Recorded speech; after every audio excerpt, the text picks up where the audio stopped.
శుక్లాంబరధరం విష్ణుం శశివర్ణం చతుర్భుజం ప్రసన్నవదనం ధ్యాయేత్ సర్వవిఘ్నోపశాంతయేత్. గురుర్బ్రహ్మా గురుర్విష్ణుః గురుర్దేవో మహేశ్వరః గురుః సాక్షాత్ పరబ్రహ్మ తస్మై శ్రీగురవే నమః. వ్యాసాయ విష్ణురూపాయ వ్యాసరూపాయ విష్ణవే నమో వై బ్రహ్మనిధయే వాసిష్ఠాయ నమో నమః. కూజంతం రామ రామేతి మధురం మధురాక్షరం ఆరుహ్య కవితాశాఖాం వందే వాల్మీకికోకిలం. శ్రుతిస్మృతిపురాణానాం ఆలయం కరుణాలయం నమామి భగవత్పాదశంకరం లోకశంకరం. వాగర్ధావివ సంపృక్తౌ వాగర్ధప్రతిపత్తయే జగతః పితరౌ వందే పార్వతీపరమేశ్వరౌ. సూక్తిం సమగ్రయతున స్వయమేవ లక్ష్మీః శ్రీరంగరాజమహిషీమధురైః కటాక్షైః వైదగ్ధ్యవర్ణగుణగుంభనగౌరవైర్యాం కండూలకర్ణకుహరాः కవయోధయంతి. హైమోర్ధ్వపుండ్రమజహన్మకుటం సునాసం మందస్మితం మకరకుండలచారుగండం బింబాధరం బహుళదీర్ఘకృపాకటాక్షం శ్రీవేంకటేశముఖమాత్మని సన్నిధత్తాం. విమలపటి కమలకుటి పుస్తకరుద్రాక్షశస్తహస్తపుటి కామాక్షి పక్ష్మలాక్షి కలిత విపంచి విభాసి వైరించి. మనోజవం మరుతతుల్యవేగం జితేంద్రియం బుద్ధిమతాం వరిష్టం వాతాత్మజం వనరయూధముఖ్యం శ్రీరామదూతం శిరసా నమామి. ఆపదామపహర్తారం దాతారం సర్వసంపదాం లోకాభిరామం శ్రీరామం భూయో భూయో నమామ్యహం. హరి ఓం. పరమేశ్వర స్వరూపమైన సభకి నమస్కారం. ఇదొక విలక్షణమైన సభ, పరమ పవిత్రమైనటువంటి సభ. నేను ఎన్నో ఉపన్యాసాలు చెప్పాను, కానీ ఈశ్వరుడు చెప్పించాడు. కానీ ఇవాళ నా జన్మ ధన్యం అవుతున్న రోజు. ఏ గంగావతరణం చెప్తూ ఇన్ని సంవత్సరాలు మురిసిపోయానో ఆ గంగావతరణాన్ని చెప్తూ ఎదురుగుండా గంగమ్మ తల్లి దర్శనం చేస్తూ చెప్పడం అంటే నేను ధన్యుణ్ణి. ఆ గంగ ఒడ్డున కూర్చుని గంగావతరణం విని మీరు ధన్యులు. అందున కాశికాపట్టణంలో ఇంకింతకన్నా మనకి విశ్వనాథుడు ఏం అనుగ్రహించాలి? ఇంత గొప్ప సౌభాగ్యాన్ని మనకి పరమేశ్వరుడు ప్రసాదించాడు. వాల్మీకి మహర్షి శ్రీరామాయణ రచన చేశారు. ఆయనకి ఫలశ్రుతి చెప్పడం అనేటటువంటి అలవాటు అంటే ఫలశ్రుతి చెప్పినటువంటి ఘట్టములు చాలా తక్కువ. మహర్షి ఎక్కువ చోట్ల ఫలశ్రుతి చెప్పలేదు. అటువంటి మహర్షి బాలకాండలో గంగావతరణం, షణ్ముఖోత్పత్తి ఈ రెండింటినీ చాలా గొప్పగా ప్రస్తావించారు. వాటికి చాలా విశేషమైనటువంటి ఫలమున్నది అని ఆయన ఆవిష్కరించారు. అంత గొప్ప ఆఖ్యానము గంగావతరణము. అటువంటి గంగావతరణ ఘట్టాన్ని ఇవాళ నేను మీకు విజ్ఞాపన చేసే ప్రయత్నం చేస్తాను. అందరూ చక్కగా సావధాన చిత్తులై వినే ప్రయత్నం చెయ్యండి. ఇక్ష్వాకు వంశంలో ఒకానొక చక్రవర్తి, సగర చక్రవర్తి. ఆయన పుట్టుకయే విషంతో కలిసి పుట్టాడు. అందుకని ఆయనకి సగరుడు అని పేరు. అటువంటి సగర చక్రవర్తికి ఇద్దరు భార్యలు, కేశిని, సుమతి. ఇక్ష్వాకు వంశ చరిత్రని మీరు శ్రీరామాయణంలో పరిశీలించినప్పుడు మీకు ఒక విషయం అవగతమవుతుంది. ఎప్పటికప్పుడే సంతానం కోసం చాలా క్లేశపడ్డం కనపడుతూ ఉంటుంది ఇక్ష్వాకు వంశంలో. అదేవిధంగా సగర చక్రవర్తికి కూడా సంతానం లేరు. ఆ కారణం చేత ఆయన భృగుశ్రవణము అనబడేటటువంటి ఒక పరమ పవిత్రమైన ప్రదేశానికి వెళ్ళి అక్కడ తపస్సు చేశాడు. తపస్సు చేయడం వల్ల ఏం కలుగుతుంది అంటే ఈశ్వరానుగ్రహం ప్రాప్తిస్తుంది. ఆ ఈశ్వరానుగ్రహం ప్రాప్తించడమే ఏది వైదికమైనటువంటి కోరికో ఆ కోరికకి ప్రతిబంధకంగా నిలబడినటువంటి పాపము తొలగిపోవడానికి హేతు అవుతుంది. అందుకని ఆయన అక్కడ భార్యలతో కలిసి తపస్సు చేశాడు. భృగు మహర్షి అక్కడికి వచ్చి అన్నారు, నేను నిన్ను అనుగ్రహించాలనుకుంటున్నాను, కాబట్టి నీకు వరం ఇస్తున్నాను. నీకు ఇద్దరు భార్యలు. ఒక భార్య యందు వంశకర్త అయినటువంటి కుమారుడు జన్మిస్తాడు. వేరొక భార్యకి మహోత్సాహవంతులు అధిక సంతానము జన్మిస్తారు. కాబట్టి నీవు బెంగ పెట్టుకోక్కర్లేదు అన్నాడు. సగర చక్రవర్తి వరకు ఆయన సంతోషించాడు. మంచిదే, ఒక భార్య యందు చాలా అధిక సంతానము మహోత్సాహవంతులు జన్మిస్తారు. వేరొక భార్య యందు వంశకరుడైన కుమారుడు జన్మిస్తాడు. ఎవరో ఒక భార్యకే సంతానం లభిస్తుంది అంటే మళ్ళీ అది భర్తకి సమస్య కదా. అలా కాకుండా ఇద్దరు భార్యలకి సంతానం కలుగుతారు అని సంతోషించాడు. కానీ భార్యల దగ్గరికి వెళ్ళేటప్పటికి ఏమైందంటే వాళ్ళు ఎవరికి అధిక సంతానము ఉత్సాహవంతులు కలుగుతారు, ఎవరికి వంశకరుడైన కుమారుడు కలుగుతాడు, వాళ్ళకుండే కోరికలు వాళ్ళకున్నాయి. అప్పుడు మళ్ళీ భృగు మహర్షిని ఆశ్రయించారు. ఆయన అన్నాడు, నేను మీకు ఇలా కలగాలని అనడం ఎందుకు, మీకు ఎలా సంతానం కావాలనుకుంటున్నారో నాకు చెప్పండి అన్నాడు. షష్ఠి పుత్ర సహస్రాణి సుపర్ణ భగినీ తథా మహోత్సాహన్ కీర్తిమతో జగ్రాహ సుమతిస్సుతాన్. ఇద్దరు భార్యలలో ఒకతైనటువంటి సుమతి రెండవ భార్య. ఆమె బహు అందగత్తె. ఆమె గరుత్మంతునికి సోదరి వరసకి. ఆమె భృగు మహర్షిని వరమడిగింది, నాకు అధిక సంతానం కావాలి, అధిక సంతానంతో పాటుగా వాళ్ళు మహోత్సాహవంతులైనటువంటి వారు కావాలి. ఈ మహోత్సాహం అన్న మాటే కొంప ముంచేసింది. మహోత్సాహము అంటే ఒక కార్యాన్ని చేసేటప్పుడు సావధానంగా ఆలోచించి చెయ్యడం వేరు. ఆలోచించకుండా తొందరగా ఒంట్లో శక్తి ఉంది కదా అని చాలా హడావిడిగా కార్యాన్ని చేయడం వేరు.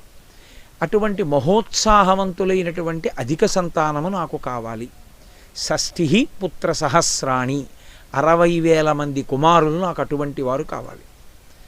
మహర్షి తథాస్తు, అలాగే జన్మిస్తారన్నారు. వేరొక ఆమె కేశిని, ఆవిడంది, పుత్రం వంశకరో రామ జగ్రాహన్ నృపసన్నిధౌ, నాకు వంశకరుడైనటువంటి ఒక్క కుమారుడు కావాలి అని అడిగింది. తథాస్తు, నీకు అలాగే జన్మిస్తాడు. సగర చక్రవర్తి సంతోషంగా ఇద్దరు భార్యల్ని తీసుకుని అంతఃపురానికి వెళ్ళిపోయాడు. తదనంతర కాలమునందు వాళ్ళిద్దరూ గర్భమును ధరించారు. ఆ గర్భమును ధరించినప్పుడు ఎలా కోరుకున్నారో అలాగే కేశినికి ఒక్క కుమారుడు కలిగాడు. ఈ సుమతికి ఒక పెద్ద మాంసపిండం ఒకటి జన్మించింది. ఆ మాంసపిండమునందున్నటువంటి తిత్తుల వంటి వాటిని తీసి, ఆ చిన్న చిన్న పిల్లలు చాలా చిన్న తిత్తుల్లో ఉన్న వాళ్ళని తీసి దాదులు నీతి పాత్రల యందు భద్రపరిచారు. ఆ నీతి పాత్రలోనే ఆ పిల్లలు పెద్దవాళ్ళు అయ్యారు. 60,000 మంది. మహర్షి ఇంకా 60,000 మంది పేర్లు చెప్పలేదు. సగర చక్రవర్తి యొక్క కుమారులు కనుక వాళ్ళు సగరులు అని పిలిచారు. ఇక కేశినికి కలిగినటువంటి కుమారుడికి అంశుమంతుడు అని పేరు ఇచ్చారు. ఇటు అంశుమంతుడు, అటు 60,000 మంది పిల్లలు. 60,001. చాలా సంతోషంగా రాజుగారు ఉన్నారు, చాలా సంతోషంగా రాణులు ఉన్నారు. అబ్బో ఇంతమంది పిల్లలు, వాళ్ళే ఒక పెద్ద సైన్యంలా ఉన్నారు. సంతోషంగా కాలం గడిచిపోతుంది. కానీ ఇందులో పెద్దవాడైనటువంటి అంశుమంతుడు చిన్నతనం నుంచి అతనికి ఒక అలవాటు ఏర్పడింది. నదీ తీరానికి తీసుకెళ్ళేవాడు అందరినీ, ఆడుకుందాని రమ్మని పిల్లల్ని తీసుకెళ్ళి తనతో వచ్చినటువంటి పిల్లలందరినీ కూడా మెడపట్టుకుని ఆ నది నీటిలో ముంచేసేవాడు. కొంతమంది చనిపోయేవారు, కొంతమంది ఊపిరాడక గిలగిల కొట్టుకుంటుంటే వాళ్ళ ఆఖరి శ్వాస ఆగిపోతుందన్నప్పుడు విడిచిపెట్టి పైశాచికమైన ఆనందాన్ని అనుభవించేవాడు. ఇది రాజ్యంలో ఉన్నటువంటి పెద్దలైన పౌరులు వెళ్ళి మహారాజుకి చెప్పారు. ఏవం పాప సమాచార సజ్జన ప్రతిబాధక పౌరాణామహితో యుక్తే పుత్రో నిర్వాసిత పురాత్. అటువంటి ధర్మాత్ములైన వంశం ఇక్ష్వాకు వంశం. తన కడుపున పుట్టిన కొడుకే అయినా ఇతరుల పిల్లల్ని తీసుకెళ్ళి నదిలో, సరయూ నదిలో ముంచి బాధ పెడుతుంటే, ఆ పిల్లల్ని చంపేస్తుంటే మహాపాపకార్యం చేసినటువంటి కొడుకు తన కొడుకు అని ఉపేక్ష వహించకుండా రాజ్య బహిష్కారం విధించాడు. నువ్వు నా రాజ్యం నుంచి వెళ్ళిపోమన్నాడు. ఆ కారణం చేత అసమంజసుడు రాజ్యం విడిచిపెట్టి వెళ్ళిపోయాడు. అసమంజసుని యొక్క కుమారుడు అంశుమంతుడు. అంశుమంతుడు తాతగారి దగ్గర పెరుగుతూ వచ్చాడు. ఈయనకి పినతండ్రులు 60,000 మంది సగరులు, 60,000 మంది కొడుకులున్నారు. మంచి పరాక్రమవంతుడైనటువంటి మనవడు అంశుమంతుడున్నాడు. ఇంతమంది కలిసి యజ్ఞాశ్వాన్ని రక్షించలేరా ఏమి? తప్పకుండా రక్షించగలరని యజ్ఞదీక్షితుడయ్యాడు సగర చక్రవర్తి. యజ్ఞం చేసేటప్పుడు ఈ దీక్ష అన్న పదం అన్వయం అవుతుంటుంది. యజ్ఞం ఎప్పుడు చేసినా అది దీక్షా స్వీకారముతో కూడుకుని ఉంటుంది. దీక్షా స్వీకారం చేసినప్పుడు అనేకమైనటువంటి నియమములను పాటించవలసి ఉంటుంది. అలా నియమములను పాటించలేకపోతే అసలు దీక్ష అన్న మాటకు అర్థమే లేదు. ప్రత్యేకించి యజ్ఞం చేసేటప్పుడు దీక్షా స్వీకారం చేస్తే ఆ ఊరు విడిచిపెట్టి కానీ యజ్ఞవాటమును ఎక్కడ యజ్ఞం చేస్తున్నారో ఆ యజ్ఞవాటాన్ని విడిచిపెట్టి వెళ్ళిపోకూడదు, అక్కడే ఉండాలి. అది ఒక యజ్ఞమునకు మాత్రమే అన్వయం అవుతుంది. అసలు దీక్ష అన్నమాట వేదాన్ని పరిశీలిస్తే అన్వయం అయ్యేది దేనికి అంటే యజ్ఞమునకు అన్వయం అవుతుంది. కాబట్టి సగర చక్రవర్తి దీక్షితుడయ్యాడు. ఆయన మహాపరాక్రమవంతుడు. ఆయన పీటల మీద కూర్చుని యజ్ఞం చేస్తున్నాడు. ఈ యజ్ఞము, యాగము, హోమము ఈ మాటలున్నాయే, ఇవి కేవలము సనాతన ధర్మమునకు మాత్రమే చెందినవి. ఏ ఇతర విశ్వాసమునందు కూడా మీకు యజ్ఞ, యాగ, హోమములనేటటువంటి ప్రక్రియ లేనే లేదు. ఒక్క సనాతన ధర్మమునంది. అందుకే యజ్ఞము అంటే, యాగము అంటే శాల ఉంటుంది, ప్రత్యేకమైనటువంటి శాలా నిర్మాణం చేస్తారు. హోమము అన్న మాటకు అర్థం ఏమిటంటే యజ్ఞమునందు అంతర్భాగమై హవిస్సు చేత్తో పట్టుకొని స్వాహ అంటూ సమిధ, నెయ్యి, ఆవు నెయ్యి, ఈ చెరువు అంటే పాయసం వండుతారు, పాయసం, ఈ మూడు కలిపి ఏకకాలంలో దేవతని పిలిచి స్వాహాకారంతో ఇస్తారు. ఈ స్వాహ అగ్నిహోత్రుని యొక్క భార్య. ఈమె దేవతలకి తీసుకెళ్ళినప్పుడు అగ్నిహోత్రుడు స్వాహా శబ్దంతో ఆమె సహకారంతో తీసుకెడతాడు. స్వధ పితృదేవతలకు ఇచ్చినప్పుడు స్వధ అనేటటువంటి భార్య యొక్క సహకారంతో పితృదేవతలకు అందిస్తాడు. అందుకే స్వాహ, స్వధ ఈ రెండిటితో కూడినటువంటి అగ్నిహోత్రుడు మనుష్యకోటిని తరింపచేస్తూ ఉంటాడు. మనం హోమం చేశామనుకోండి, హోమం అంటే యజ్ఞంలో అంతర్భాగం. హోమమునకు యజ్ఞమునకు తేడా ఎక్కడొస్తుందంటే హోమం జరగనప్పుడు కూడా అది యజ్ఞమే, యజ్ఞశాలే. హోమం జరుగుతోంది అంటే అగ్నిహోత్రంలో వేస్తూ ఉంటారు, అది జరుగుతున్నంతసేపు హోమం అంటారు. ఆ యజ్ఞశాల ప్రాంగణం ఉంటుంది, ఆ యజ్ఞశాల ప్రాంగణాన్ని విడిచిపెట్టి దీక్షితుడు వెళ్ళిపోడు. ఆ శాల యందే ఉంటారు, ఆ శాల యందే పడుకుంటారు. మహోత్కృష్టమైనటువంటి ప్రదేశములు కొన్ని ఉంటాయి, వాటిలో నిద్ర చేసినంత మాత్రం చేత అపురూపమైనటువంటి శక్తి కలుగుతుంది. గోశాలలో పడుకుని నిద్రపోవడం సర్వోత్కృష్టమైనటువంటి కార్యములలో ఒకటి. అందుకే కంచికామకోటి పీఠాధిపత్యం వహించినటువంటి పరమాచార్య స్వామి వారు ఎప్పుడైనా ఈ దేశాంతరం వెడుతున్నప్పుడు, దేశాంతరం అంటే నా ఉద్దేశ్యం పాదచారి అయి ఆయన పర్యటనకి వెళ్ళినప్పుడు గోశాల ఉంటే గోశాలలో పడుకునేవారు. నేను శ్రీశైలంలో వారు ఉన్నటువంటి ఆశ్రమానికి వెళ్ళాను. ఆయన నిద్రపోవడానికి అక్కడ ఏర్పాట్లు ఉన్నాయి, కానీ ఆయన ఎక్కడ పడుకున్నారో తెలుసా అండి? గోశాలలోకి వెళ్ళి పడుకుని నిద్రపోయారు ఆయన.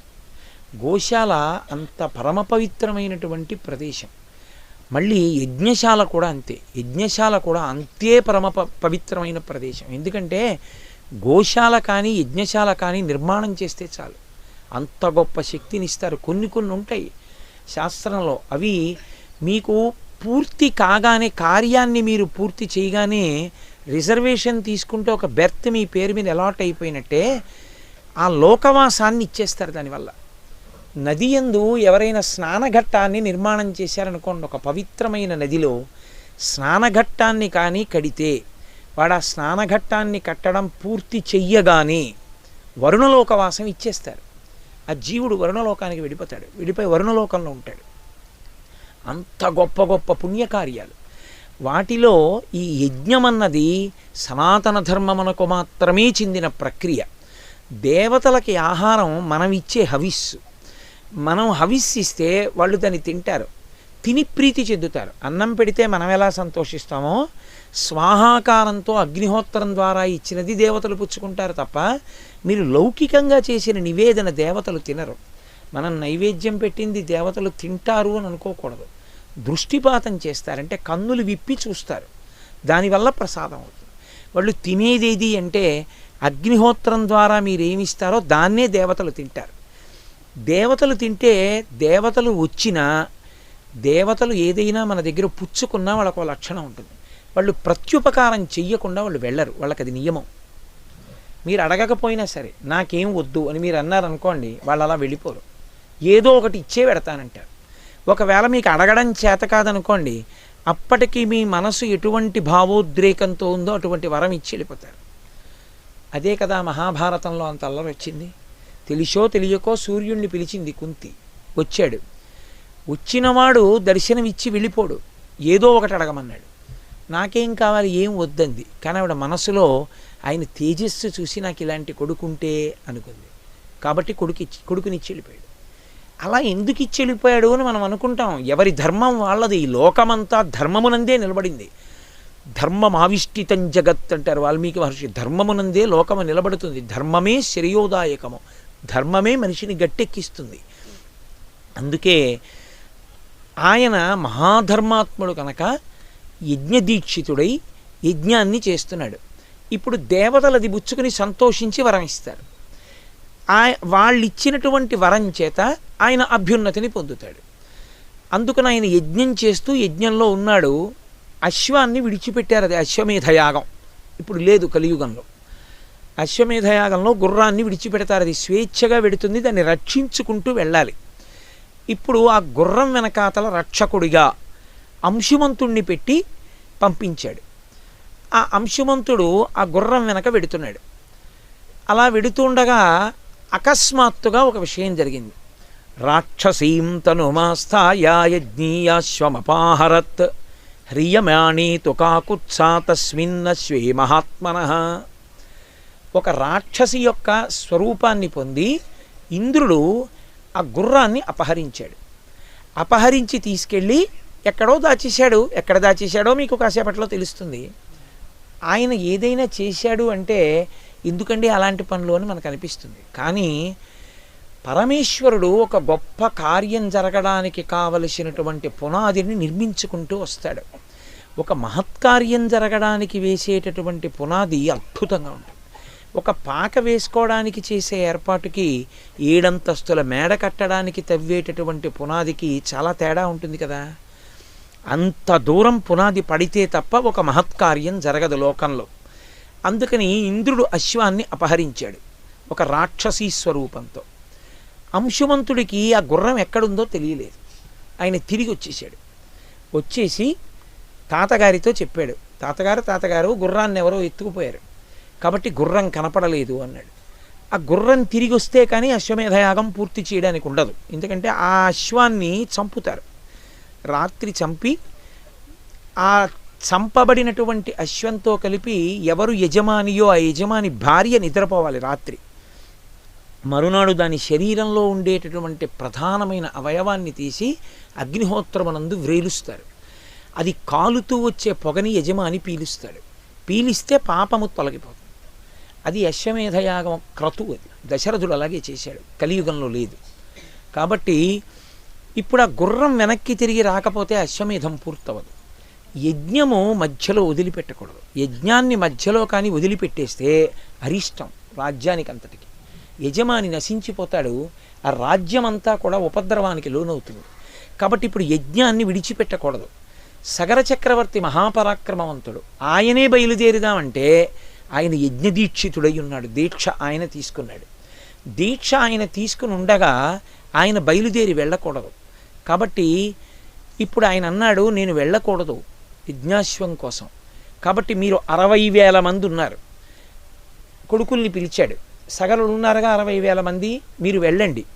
మీరు ఈ భూమండలాన్నంతటినీ ఒక్కొక్కరు ఒక్కొక్క యోజనం చప్పున తీసుకోండి. ఒక యోజనం చప్పున వెతకండి. ఒకవేళ మీకు భూమి మీద ఎక్కడా గుర్రం కనపడలేదు, మీరు దాన్ని భూమిని తవ్వేయండి. తవ్వుకుంటూ పాతాళలోకానికి వెళ్ళిపోండి.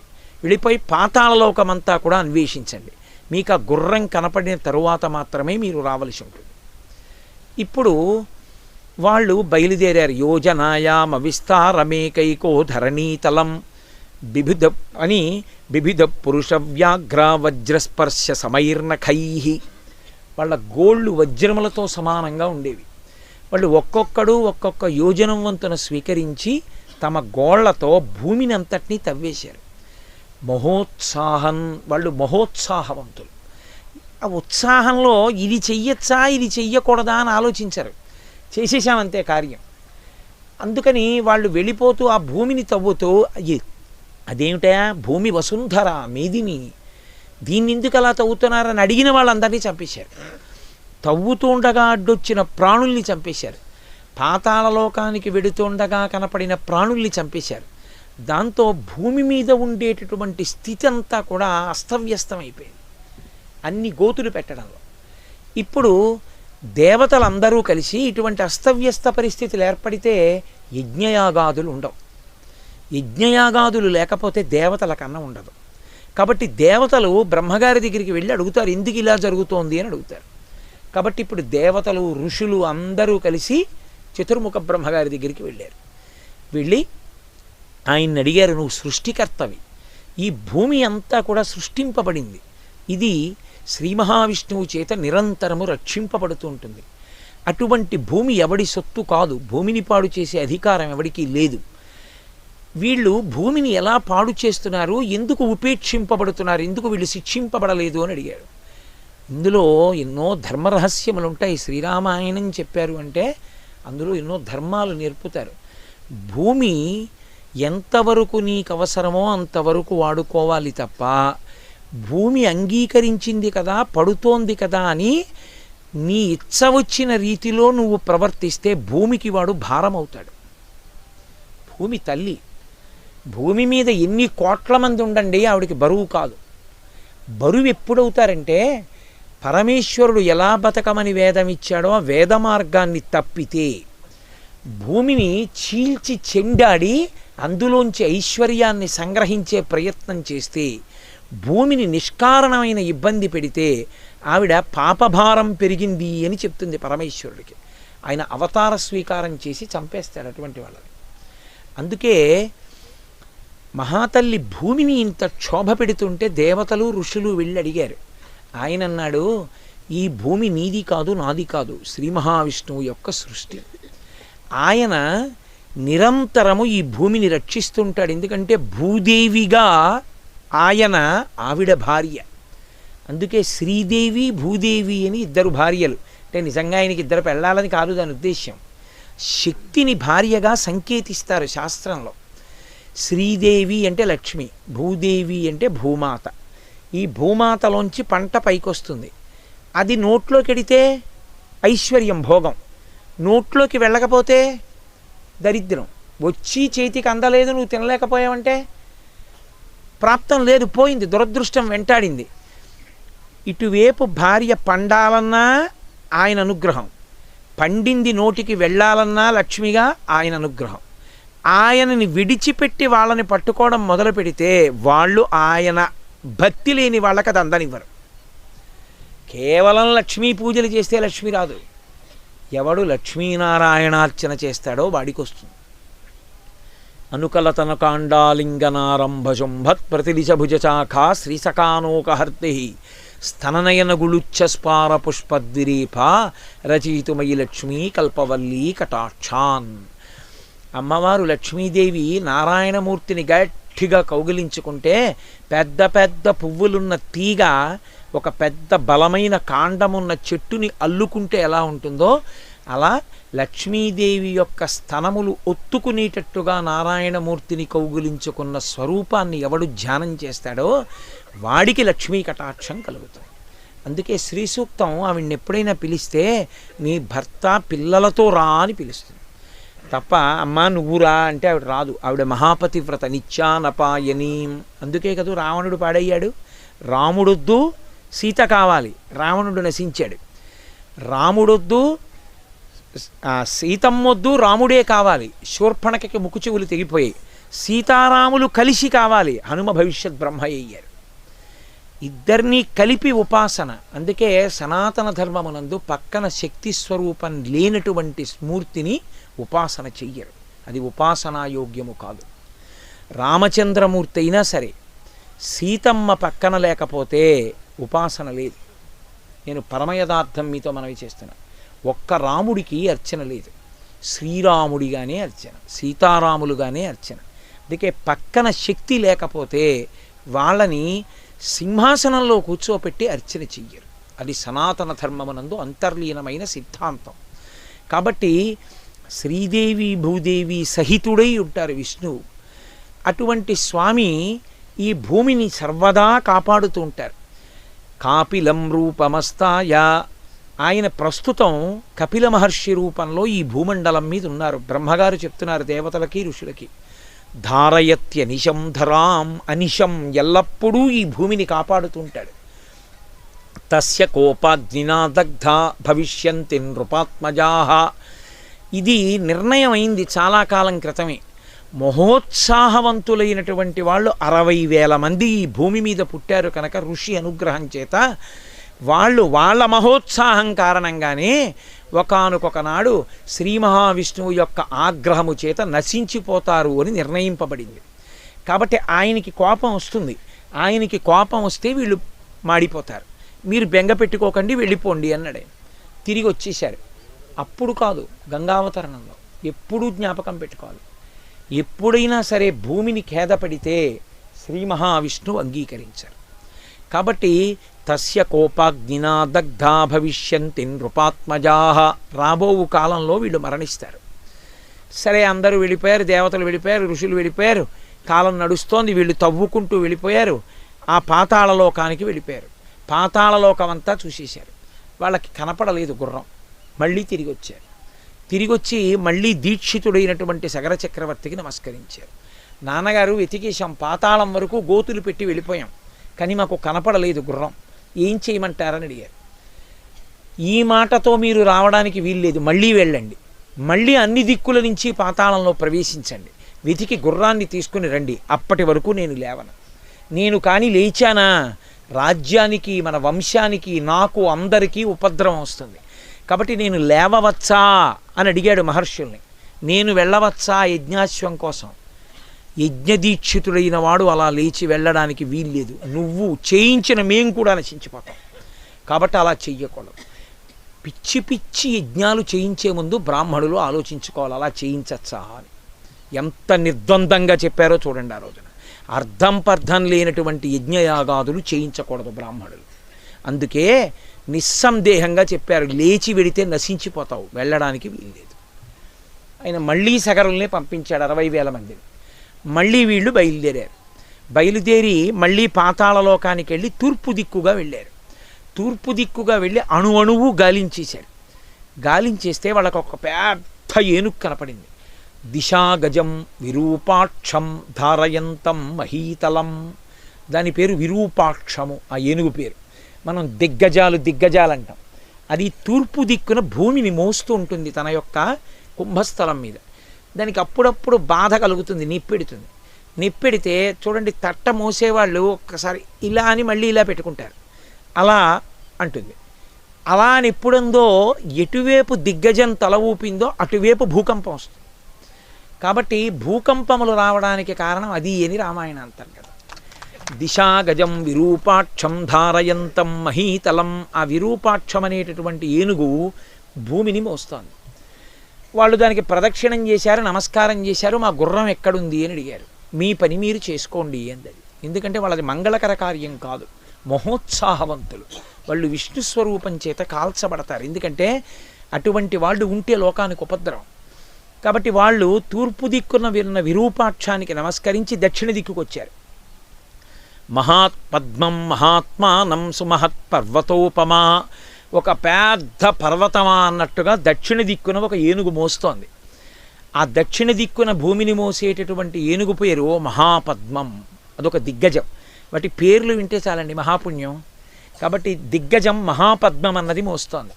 దానికి ప్రదక్షిణం చేశారు, నమస్కారం చేశారు. అక్కడి నుంచి బయలుదేరారు, పశ్చిమ దిక్కుకు వచ్చారంటే ప్రదక్షిణ పురస్సరంగా తిరుగుతున్నారు వాడు పాతాళం దగ్గర. పశ్చిమ దిక్కుకు వచ్చారు. అక్కడికి వచ్చేటప్పటికి వాళ్ళకి సౌమనసమనబడేటటువంటి ఒక పెద్ద ఏనుగు కనపడి, దదృశుస్తే మహాబలాహ, మహాబలవంతులైనటువంటి వాళ్ళు ఆ ఏనుగుని చూశారు. దిశాగజం సౌమనసం దదృశుస్తే మహాబలాహ. దాన్ని చూసి దానికో నమస్కారం చేశారు, దాని చుట్టూ తిరిగారు. ప్రదక్షిణం చేసి ఉత్తర దిక్కుకు వచ్చారు. భద్రం భద్రేణ వపుషాం ధారయత్యనిశం ధరాం. మహాభద్రము అని పిలువబడేటటువంటి ఒక దిగ్గజం ఉత్తర దిక్కున భూమిని మోస్తోంది. దానికి ప్రదక్షిణం చేశారు. ప్రదక్షిణం చేసి ఇప్పుడు 4 దిక్కులా కనపడలేదు. ఇప్పుడు ఇక ఈశాన్యము, ఆగ్నేయము, నైరుతి, వాయవ్యము మిగిలాయి. అందుకని ఈశాన్య దిక్కుకు వెళ్ళారు. ఈశాన సర్వ విద్యానాం ఈశ్వర సర్వభూతానాం అని కదా. ఆ ఈశాన్య దిక్కున కపిల మహర్షి కూర్చుని ఉన్నారు. ఆయన తపస్సు చేసుకున్నారు. భాగవతంలో కపిల మహర్షి గురించి ఎంత గొప్పగా చెప్తారో విష్ణుమాంశ. ఈ ఇంద్రుడు బ్రహ్మగారు చెప్పిన మాట నిజం అవ్వాలి, మహోత్సాహవంతులు ఉండకూడదు, భూమికి ఎప్పటికైనా ప్రమాదం. అందుకని ఈ గుర్రాన్ని తీసుకెళ్ళి కపిల మహర్షి ఆశ్రమంలో కట్టేశారు. వీళ్ళు ఆ ఈశాన్య దిక్కుకు వెళ్ళగానే కపిల మహర్షి ఆశ్రమం కనపడింది, అందులో వాళ్ళ గుర్రం కనపడింది. ఆయన ధ్యానం చేసుకుని తపస్సమాధిలో ఉన్నారు. వీళ్ళు ఎప్పుడైతే చూశారో గుర్రాన్ని, కపిల మహర్షిని చూశారో, ఈ దుర్మార్గుడేరా మన యజ్ఞాశ్వాన్ని ఎత్తుకొచ్చాడు, తీసుకొచ్చి తన ఆశ్రమంలో కట్టేసి ఎలా కూర్చున్నాడో చూడు. నాన్నగారి నాళ్ళ నుంచి దీక్షితుడై ఉండిపోయాడు, మనం ఇంత కష్టపడ్డాం, కనీసం ఆయన అడగలేదు, తపస్సు చేసుకుంటున్నవాడని ఒక నమస్కారం చేయలేదు, మీరు ఈ అశ్వాన్ని తెచ్చారా అనలేదు. 60,000 మంది నాగళ్ళు, చెట్లు అన్నీ పట్టుకొని పెద్ద కేకలేస్తూ ఆయన్ని కొట్టేస్తామని 60,000 మంది ఒక తపస్వి మీదకి వెళ్ళారు. ఏమిట్రా ఇంత చప్పుడు వచ్చింది అని కపిల మహర్షి కళ్ళు తెరిచారు. ఒక్కసారి ఎదురుగుండా పరిగెత్తుకొస్తున్నటువంటి 60,000 మందిని చూశారు. రోషేన మహతావిష్టోహుంకారమకరోత్తదా తస్య భస్మరాశి కృతా సర్వే కాకొచ్చ సగరాత్మజాహ. ఆ కపిల మహర్షి ఒక్కసారి కళ్ళు తెరిచి చూసి 60,000 మంది నిష్కారణంగా ఇలా నా మీదకి వస్తున్నారేమిటి అని, తపశ్శక్తే. ఆయన హుం అని ఇలా కళ్ళు బాగా పెద్దవి చేశారు. ఆయన ఇలా హుంకారం చేసి కళ్ళు తెరిచేసరికి అందులోంచి వచ్చినటువంటి కోపాగ్నికి 60,000 మంది పరిగెత్తుకొస్తున్న వాళ్ళు 60,000 బూది కుప్పలై పడిపోయారు, కాలిపోయారు ఆ కోపాగ్నికి. పాతాళంలో 60,000 బూది కుప్పలు పడిపోయాయి. అసలు ఏమైపోయారో సగరులు ఎవరికీ తెలియదు. చాలా కాలం అయిపోయింది. సగర చక్రవర్తి అలా ఉండిపోయాడు యజ్ఞదీక్షితుడే. ఎంతకాలమైనా తిరిగి రారు సగరులు. అసలు అశ్వం ఏమైనట్లు, ఎప్పటికీ పూర్తవుతుంది యాగం? చూసి అంశుమంతుణ్ణి మళ్ళీ పిలిచాడు. నీ పినతండ్రులు వెళ్ళిన వాళ్ళు తిరిగి రాలేదు, ఏమైపోయారో కూడా తెలియదు. అత్యంత పరాకుతో, అత్యంత శ్రద్ధాభక్తులతో నువ్వు బయలుదేరి నువ్వు కూడా జాగ్రత్తగా భూమిని, పాతాళాన్ని అంతటినీ అన్వేషించి పరమ పవిత్రమైనటువంటి ప్రాణులు కనపడినప్పుడు వాటికి నమస్కరించి వాటి సహకారమును అభ్యర్థించి గుర్రం ఎక్కడుందో కనిపెట్టి తీసుకురా అన్నాడు. బయలుదేరాడు. అంశుమంతుడు కూడా ఈ తవ్విన గోతుల్లోంచి పాతాళాన్ని చేరాడు. ఆ దిగ్గజాలకి ప్రదక్షిణాలు చేసి నమస్కరించి వాటి యొక్క అనుగ్రహాన్ని అపేక్షించాడు. అవన్నీ తప్పకుండా మీకు కలుగుతుంది, అనుగ్రహం లభిస్తుంది, మీకు గుర్రం ఎక్కడుందో దొరుకుతుంది, కంగారు పడకండి, బయలుదేరండి అన్నాయి. ఆయన భూమిని అంతటినీ ప్రదక్షిణం చేసి ఈశాన్య దిక్కుకు వెళ్ళాడు. కపిల మహర్షి ఆశ్రమంలో మేత మేస్తూ కనపడింది గుర్రం. వెళ్ళి కపిల మహర్షికి నమస్కారం చేసి, అయ్యా ఇది మా యాగాశ్వం, ఎవరు కట్టేశారో తెలియదు, మీరు అంగీకరిస్తే నేను దీన్ని తీసుకెళ్ళిపోతానన్నాడు. తప్పకుండా తీసుకెళ్ళిపో అన్నాడు. ఆయన గుర్రాన్ని తీసుకెడుతూ చూశాడు. 60,000 బూది కుప్పలు కనపడ్డాయి. ఆయనకు అర్థమైంది, కపిల మహర్షి మీదకి ఆగ్రహంతో వచ్చినటువంటి నా పినతండ్రులు 60,000 మంది కాలి బూడిద కుప్పలై పడిపోయారు. కనీసం వీళ్ళకి జలతర్పణ జరగలేదు. జీవుడు శరీరాన్ని విడిచిపెట్టేసిన తర్వాత విపరీతమైన దాహం వేస్తుంది. ఎందుచేత అంటే 2 రకాలుగా కాలిపోతుంది ప్రేతము అని.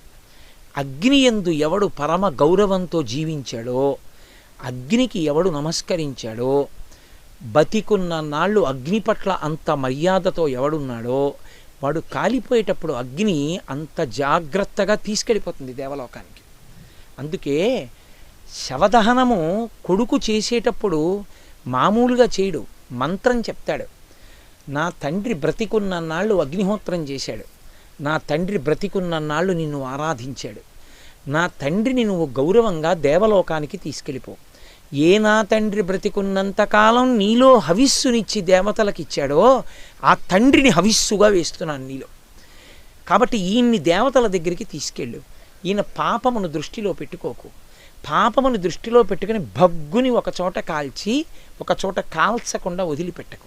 అప్పుడు బూది కాడు, సప్తధాతువుల్లో కొన్ని మిగిలిపోయి క్రూర జంతువులు ఎత్తుకుపోతాయి, కుక్కలు పక్షులు ఎత్తుకుపోయి తింటాయి. దాని చేత చాలా ఇబ్బంది పడతాడు.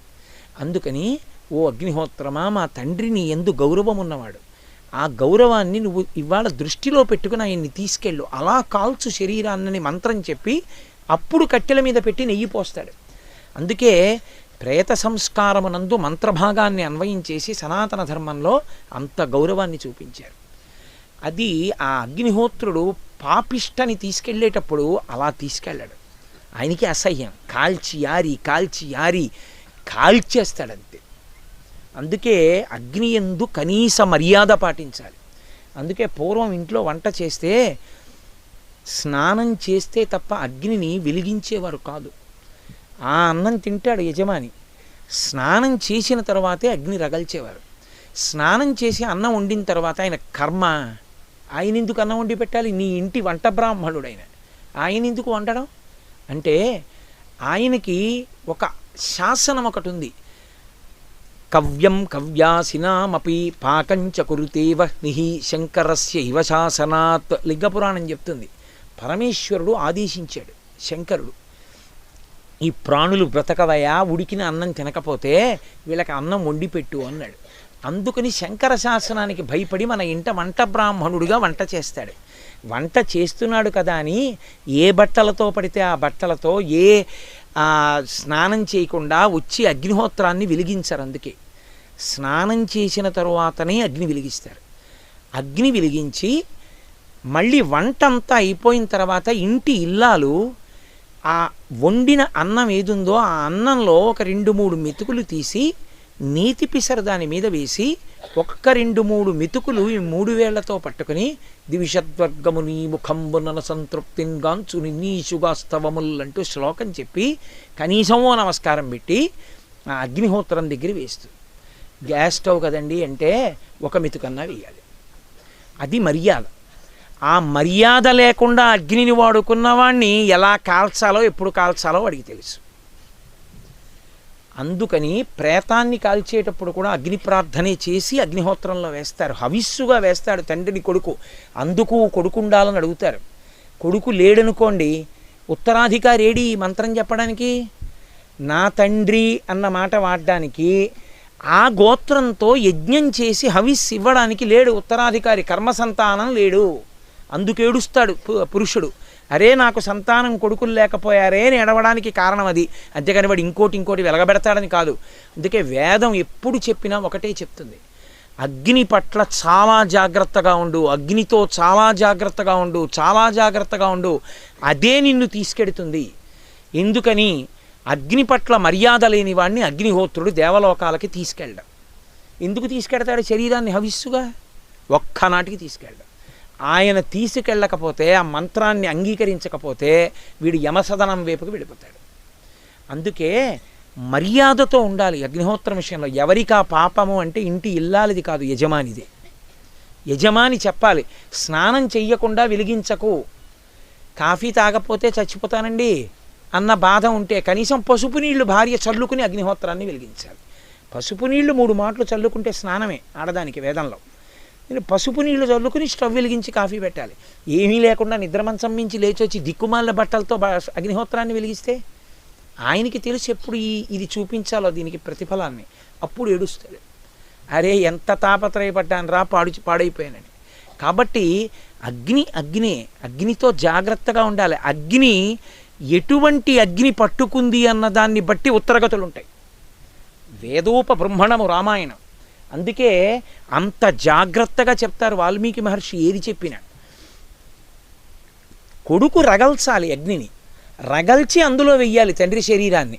ఇప్పుడు వాళ్ళు ఎలా చచ్చిపోయారు?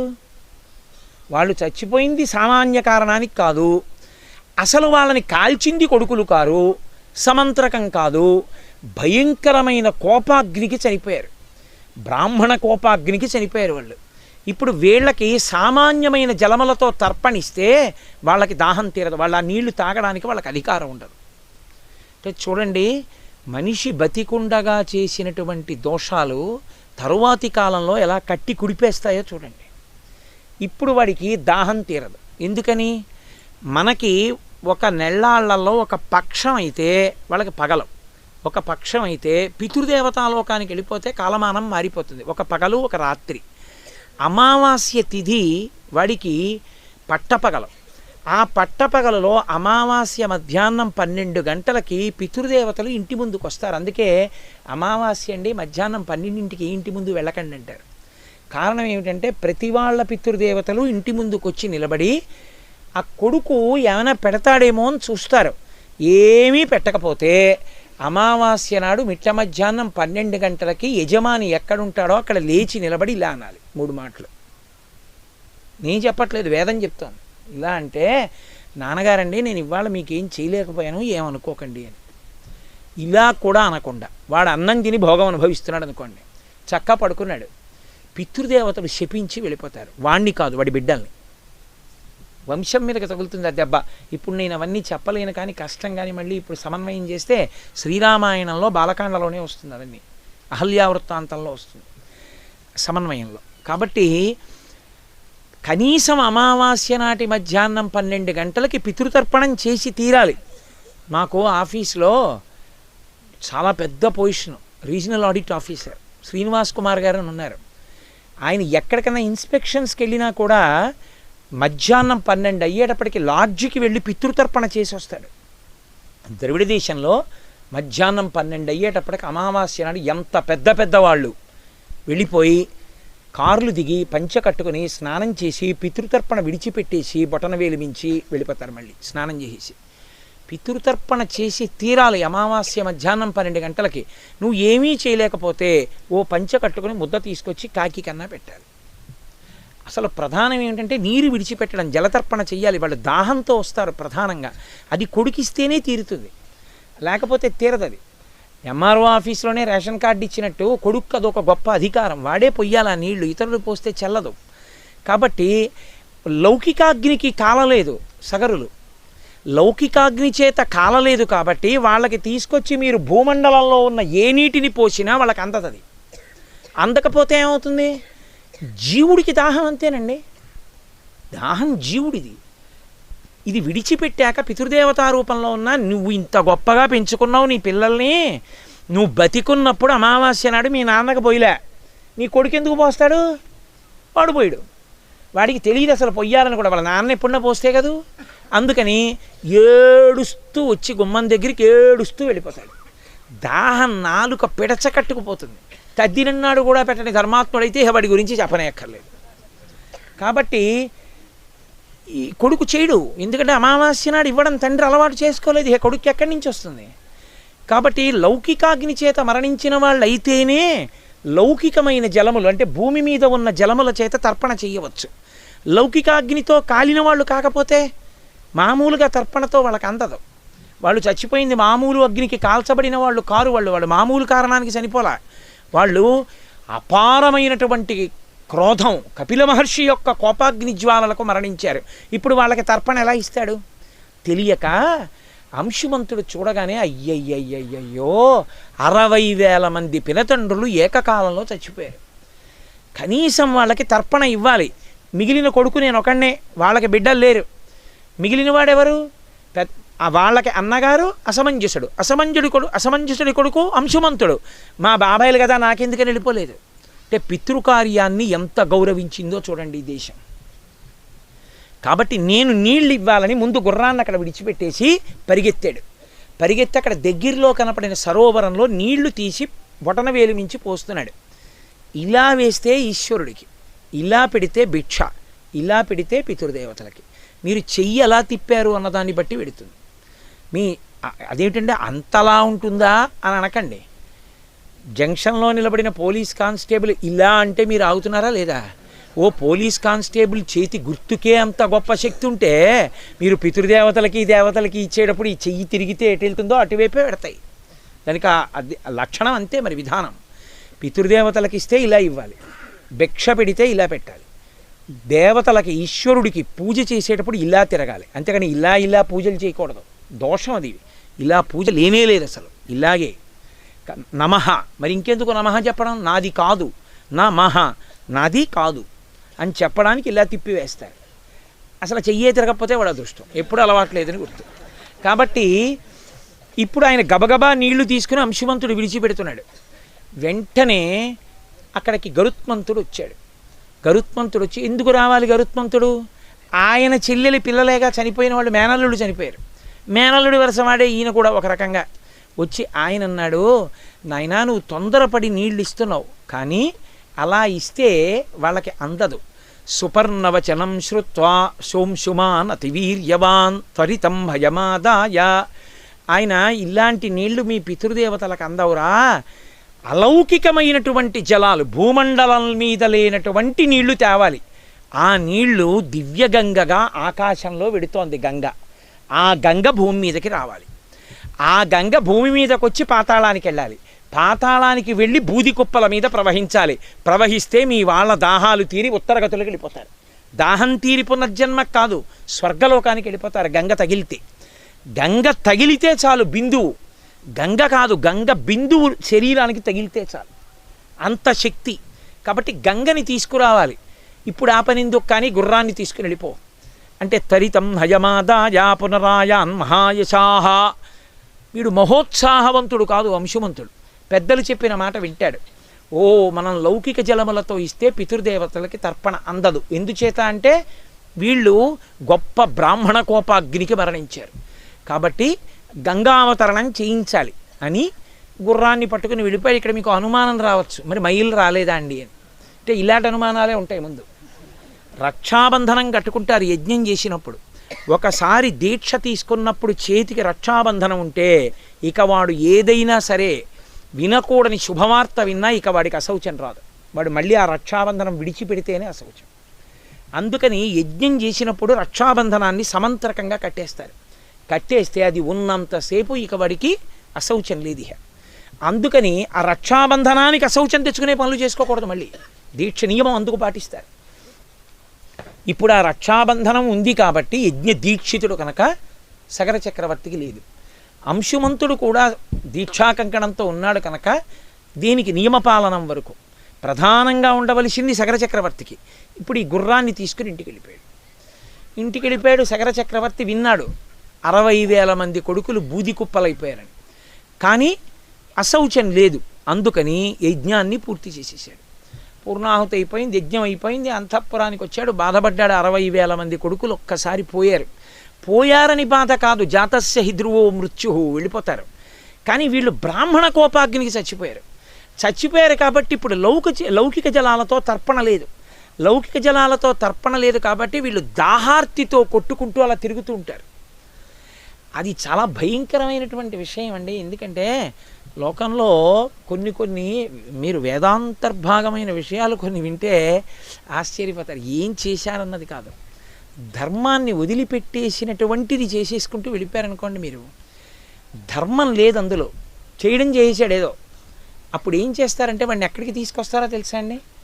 వాడు మళ్ళీ పునర్జన్మ ఎత్తే వరకు వాడికి నీళ్ళు ఏవిస్తారంటే, ఎక్కడ కొడుకు శరీరంలో వెంట్రుకలు బాగా ఉంటాయో అక్కడి నుంచి పడిన నీటి చుక్కలు పట్టి తాగనిస్తారు. నేను చెప్పక్కర్లేదు. ఇంకా దేంటే భుజమూలములు, సంకలలో ఉన్నటువంటి నీళ్లు అటువంటివి, ఇంకంతకన్నా ఎక్కువ వర్ణాల రాసం, అటువంటి నీళ్లు తాగిస్తారు. అందుకే ధర్మము ప్రధానం, శాస్త్రం ప్రధానం. ధర్మము శాస్త్రము విడిచిపెట్టి మీరు చేస్తే ఉపద్రవం తెస్తుంది, మీకేం ఉపకారం తేదది. అందుకే శాస్త్రం ఎరిగి చెయ్యాలి తప్ప శాస్త్రాన్ని విడిచిపెట్టి చేయకూడదు పనులు. కాబట్టి ఇప్పుడు వెళ్ళిపోయాడు, పాపం బాధపడ్డాడు సగర చక్రవర్తి. గంగని తీసుకురావాలి, ఎలా తీసుకొస్తాను, ఎలా కుదురుతుంది? ఆకాశంలో గంగ ఎలా వస్తుంది? స్వర్గలోకంలో గంగ. బెంగపెట్టుకున్నాడు. కొన్నాళ్ళకి శరీరం వదిలిపెట్టేశాడు. అంశుమంతుడు రాజయ్యాడు. అంశుమంతుడు బతికున్నంత కాలం ఇదే ఆలోచించాడు. 1000 సంవత్సరములు బతికారు ఇక్ష్వాకు వంశం త్రేతాయుగంలో. ఒక్క దశరథుడు 60,000 సంవత్సరములు. ఇన్ని వేల ఏళ్ళు బాధపడ్డాడు. అరే ఎలాగరా నా పితృదేవతలకి తరింపచేయడం, ఎలా వస్తుంది గంగ? ఆలోచించాడు. ఏం చేసినా గంగను తీసుకురావడానికి అవకాశం లేదు. కాబట్టి ఆయన కూడా బెంగ పెట్టుకుని అలా శరీరాన్ని నడిపించి రాజ్య పరిపాలన ధార్మికంగా చేసి రాజ్యం వదిలేసి ఆ తర్వాత శరీరాన్ని వదిలి స్వర్గలోకానికి వెళ్ళిపోయాడు. వీళ్ళు అలాగే తిరుగుతున్నారు. వీళ్ళ తర్వాత వాళ్ళు వెళ్ళిపోతున్నారు స్వర్గానికి. ఒక్క మహోత్సాహం, అపారమైన ఉత్సాహం ఎంత ప్రమాదం తెచ్చిందో చూడండి. చెయ్యొచ్చా చేయకూడదా చూడకుండా చేసే పనిలే మహోత్సాహం. కాబట్టి ఇప్పుడు ఎలా ఏం చేస్తే బాగుంటుంది? పాపం అంశుమంతుడు వెళ్ళిపోయాడు. తర్వాత దిలీపుడు వచ్చాడు, మహానుభావుడు దిలీపుడు. ఆయన చాలా కాలం ఆలోచించాడు. దిలీపుడు రాజ్యం చేశాడు, ఆయన శరీరం వదిలిపెట్టేశాడు, ఆయన గంగని తేలేడు.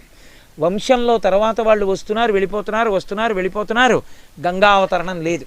కాబట్టి వాళ్ళు దాహంతో అలాగే తిరుగుతున్నారు. ఇప్పుడు భగీరథుడు జన్మించాడు. ఆయన సింహాసనాన్ని మంత్రులకు అప్పజెప్పి, బిడ్డలు లేరు ఆయనకి, వంశం లేదు, 2 బెంగలు. అయ్యో ఇక్ష్వాకు వంశం ఆగిపోయింది. 2 పితృదేవతలు చూస్తే అలా తిరుగుతున్నారు దాహంతో. పితృదేవతానుగ్రహం ఉంటే తప్ప వంశం నడవదు, అదో ఇబ్బంది ఉంది మళ్ళీ.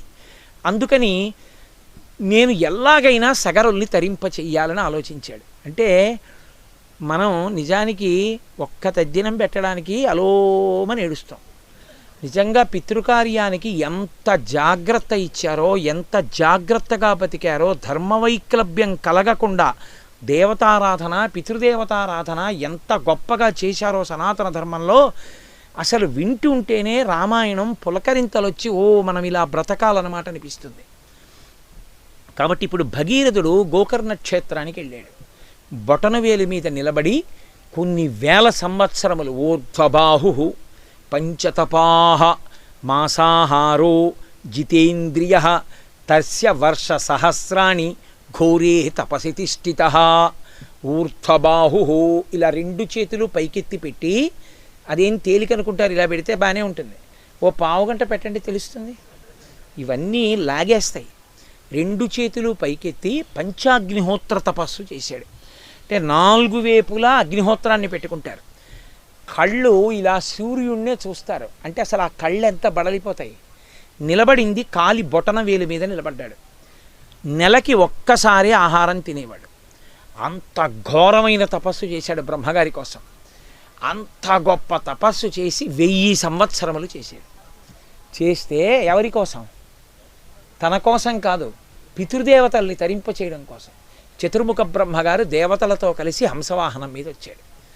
వచ్చి, నాయన ఏం కావాలరా, ఇంత ఘోరమైన తపస్సు చేస్తున్నావు అన్నాడు.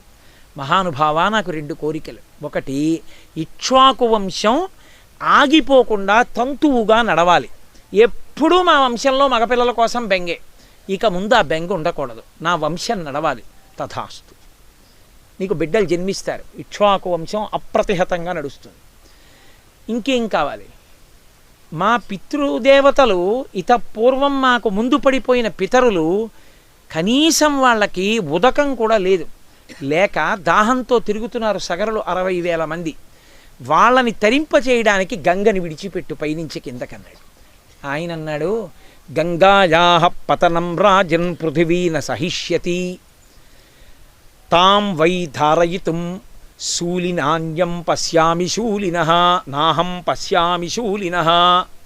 నాయన, గంగ కానీ ఆకాశంలోంచి కింద పడితే దాన్ని పట్టగలిగిన వాడు లేడు. ఇలా కింద పడిన ఉత్తర క్షణంలో ఈ భూమి అంతా బ్రద్దలైపోతుంది. కాబట్టి గంగని విడిచిపెట్టడం కుదరదు. అది నేను అనుమతించే విషయం కాదు. పైగా ఇంత బాధపడుతున్నావు కాబట్టి నేను ఒక్క విషయం చెప్తాను. ఈ లోకం మొత్తం మీద భూమి దెబ్బతినకుండా గంగని పట్టగలిగిన సమర్థుడు ఒక్కడున్నాడు. పరమశివుడు ఒక్కడే పట్టగలడు. ఆయనని నేను ఆజ్ఞాపించలేను. ఆయన నాకే తండ్రి, నాకే దైవం. నేను ఆయన్ని ఎలా ఆజ్ఞాపిస్తాను? ఆయన్ని వచ్చి చేయమని చెప్తానా? మీరు పట్టండి అంటానా? అనడం కుదరదు. మర్యాద అన్న మాట ఏమిటో రామాయణానికి వారసులు నేర్చుకోవాలి. కొన్ని పనులు ఉంటాయి, కొన్ని పనులు మర్యాద అన్నది, భక్తి అన్నది దాని చేత ప్రకటనమవుతుంది. గురువుగారిని ఇలా తప్పట్లు కొట్టి అన్నారనుకోండి, ఇంకేమిటి మర్యాద? మహాభారతం మీరు చూడండి, ద్రోణాచార్యుల వారు అర్జునుడితో యుద్ధం చేయడానికే వస్తాడు. వస్తే సారథితో అర్జునుడు చెప్తాడు, పొరపాటున కూడా ఆయన రథానికి దగ్గరగా నా రథం పెట్టద్దు.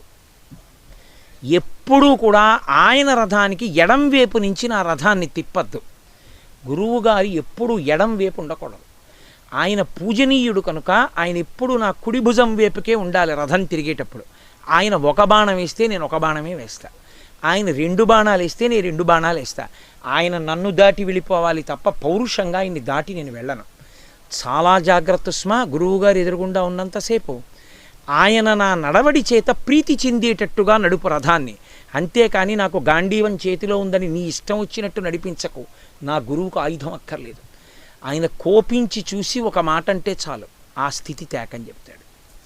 పెద్దలతో ప్రవర్తన అంటే అలా ఉంటుంది. గౌరవం అంటే మనకి అందుకే రామాయణ భారత భాగవతాలు జీవనాడి అయ్యాయి. నేర్చుకోవాలి ధర్మం అంటే ఎలా ఉంటుందో, గౌరవం అంటే ఎలా ఉంటుందో తెలుసుకోవాలి. కాబట్టి మహానుభావుడు బ్రహ్మగారు అన్నాడు, నేను శివుణ్ణి ఆదేశించలేనుగా పట్టమని, కానీ నాకు తెలిసినంత వరకు పరమశివుడు తప్ప పట్టగలిగిన వాడు లేడు. ఇక బ్రహ్మగారే ఆ మాట అంటే గంగని పట్టేవాడెవరు? కాబట్టి పరమశివుణ్ణి వేడుకో.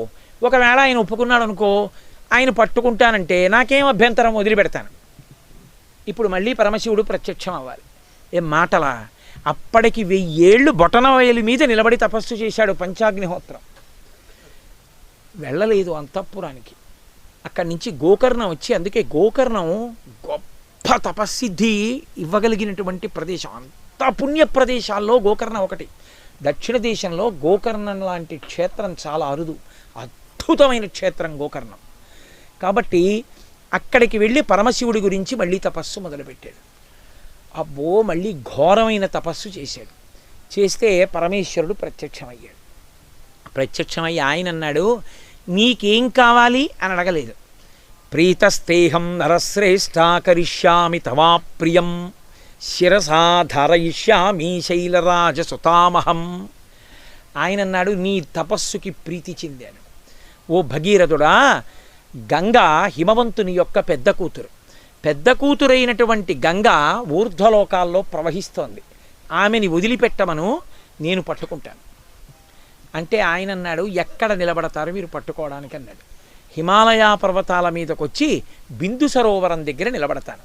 ఆ గంగావతరణం అసలు ఒక అద్భుతమైన దృశ్యం. అటోకాలు ఇటోకాలు ఎడంగా పెట్టి ఆ పులి చర్మం కట్టుకుని ఆ ఏనుగుతోలు వేసుకుని 2 చేతులు ఇలా పెట్టి పైనుంచి గంగ పడితే పట్టుకుందామని ఇలా చూస్తూ ఉంటాడు. ఆయన ఇలా చూస్తూ ఉంటాడు. ఆ గంగావతరణ సందర్భంలో శివమూర్తిని మీరు చూసి తీరాలి. అలా నిలబడి ఉంటే ఎంతకీ పడదు గంగ. ఏమి ఎందుకు పట్టలేదని ఆశ్చర్యపోయాడు. బ్రహ్మగారు ఆదేశించారు గంగని. ఆయన శివుణ్ణి వేరుకున్నాడు. శివుడు నిలబడ్డాడు బిందు సరోవరంలో. వెళ్ళి పడన్నాడు. ఆవిడంది వెర్రివాడు, పిచ్చివాడు, తెలియక నిలబడ్డాడు. అలాగా నేను పడితే తట్టుకుంటాడా? ఈడ్చేస్తాను శివుణ్ణి. శివుడితో పాటు భూమిని లాగేస్తా పాతాళానికి. బద్దలైపోతుంది భూమి. నేను పైనుంచి పడితే మొసళ్లతో, రాక్షసులతో, కూర్మాలతో, చేపలతో నేను పైనుంచి పడుతుంటే తడుకులతో, మెరుపులతో మేఘమండలం పడిపోతున్నట్టు ఉంటుంది. అందుకని పట్టుకోలేడు, తెలియక నించున్నాడు. తప్పు, ఉద్ధతితో మాట్లాడుతున్నావు, పైనుంచి కింద పడు అన్నాడు. అంటే గంగ పైనుంచి కింద పడుతూ అనుకుందిట మనసులో, ఏమిటో వెర్రేడేలా నించుని చూస్తున్నాడు. ఆ జటాజూటం మీద నేను పడితే తల అదిరిపోయి తల బద్దలై కింద పడిపోతాడు. ఈడ్చేస్తాను, నన్ను పట్టుకుంటానని మొనగాళ్ళ నించున్నాడు అనుకుంది. ఆ పైనుంచి కింద పడే ముందు అహంకరించినటువంటి గంగ యొక్క మనసులో ఉన్న భావనని పసిగట్టాడు పరమేశ్వరుడు. ఓహో, నేనే పట్టలేను, నన్నే ఈడుస్తానంటోంది, చూద్దామేమిటో అనుకున్నాడు. అనుకుని జటాజూటాన్ని, ఆయన జటాజూటం అంటే వ్యోమవత్యత్తదేహాయా దక్షిణామూర్తయే నమః. ఆకాశం ఎంత ఉంటుందో అదంతా ఆయన జటాజూటం. పెద్ద జటాజూటాన్ని పెంచాడు. అంతే. గగనా శంకరస్థిత తతోధరణిమాశ్రిత. ఆవిడొచ్చి సాకథం చిన్మహింగంతుం న శక్నోద్యత్నమస్థిత నైవ నిర్గమనం లేభే జటామండలమోహిత. ఆ పైనుంచి మొసళ్లతో, రాక్షసులతో, పెద్ద పెద్ద తాబేళ్లతో, చేపలతో వచ్చి ఆ గంగ తెల్లగా మెరిసిపోతూ జలధారలు ఆయన యొక్క ఆ జటాజూటంలో పడిపోతున్నాయి. కొన్ని సంవత్సరాలు గడిచిపోయింది. తిరుగుతూనే ఉంది జటాజూటంలో. ఎంత వేగంగా తిరిగినా, ఎంత పెరిగిపోతున్నా జలధార, అందులోంచి ఒక చుక్క కూడా పైనుంచి కింద పడలేదు. అహంకరించిందిగా ఈడ్చేస్తానని కట్టేశాడు. అందులో తిరుగుతోంది. దాన్ని ప్రార్థన చేశాడు రావణాసురుడు. ఇక్కడే ఆయన జీవితంలో కోరిక ఒకటి అడిగాడు. కదా నిలింప నిర్జరీ నికుంజకోట రేవసన్ విముక్త దుర్మతి సదా శిరస్తమంజలింవహన్ విముక్తలోలలోచనల్లలాటపాలలగ్నక శివేతి మంత్రముచ్చర సదాసుఖీ భవామ్యహం అన్నాడు. నేను ఈ గంగానది సైకతంలో కూర్చుని అటువేపలా విశ్వనాథుడి యొక్క దేవాలయం వంక చూస్తూ షడక్షరీ మహామంత్ర జపం చేస్తుంటే నాకు 3 కన్నులున్నటువంటి పరమాత్మ ఆ గంగానది ఆవలి ఒడ్డున విశ్వనాథ దేవాలయంలోంచి లేచి నాకు ఆకాశంలో కనపడాలి, అలా నాకు ఎప్పుడు దర్శనం అవుతుందో అని అడిగాడు. ఈ గంగానది సైకతంలో కూర్చోవాలని అంతమంది కోరుకున్నారు. అంత పరమపావనమైనటువంటి గంగ సైకతంలో కూర్చుని మనం గంగావతరణం చెప్పుకుంటున్నాం. కాబట్టి ఇప్పుడు ఆవిడ పైనుంచి పడుతోంది, ఎంత తిరిగినా పైకి రాదు. ఇదే అంటాడు, జటాటవీగలజ్జల ప్రవాహ పావిత స్థలే గళేవలంబ్యలంబితాం భుజంగతుంగమాలికాం ఢమఢమఢమఢమన్ నినాదమడ్డమర్వయం చకారచండ తండవం తనోతున శివ శివం జటాకటాహ సంభ్రమ భ్రమన్నిలింప నిర్జరీ విలోలవీవలల్లరీ విరాజమానమూర్ధని ధగద్ధగద్ధగద్ధగజ్జలల్లలాట పట్టపావకే కిశోరచంద్రశేఖరే రతిప్రతిక్షణం మమ అగర్వ సర్వమంగళా కళా కదంబ మంజరీ రస ప్రవాహ మాధురీ విజృంభణా మధువ్రతం స్మరాంతకం భవాంతకం పురాంతకం మఖాంతకం గజాంధకాంతకాంతకం తమంతకాంతకం భజే అంటాడు. ఆ జటాజూటంలో ఒక బిందెలో నీళ్లు ఎలా తిరుగుతాయో అలా ఆయన నర్తన చేస్తూ ఉంటే, తాండవం చేస్తూ ఉంటే ఆ నీళ్లు తిరుగుతుంటాయిట. ఆ నీటికి తడిసినటువంటి జటలు అరుణ జటేశ్వరుడని తడికి తడిసిపోయి ఎర్రటి జటలు ఇలా వేలాడుతుంటాయిట. అటువంటి పరమేశ్వరుడు ఆ గంగని కట్టేసి ఉంచేశాడు. ఆయన ఇలా నిలబడ్డాడు. ఈ చమత్కారం చూడ్డానికి, ఈ ఆశ్చర్యం చూడ్డానికి 33 కోట్ల మంది దేవతలు నిలబడి చూస్తున్నారు.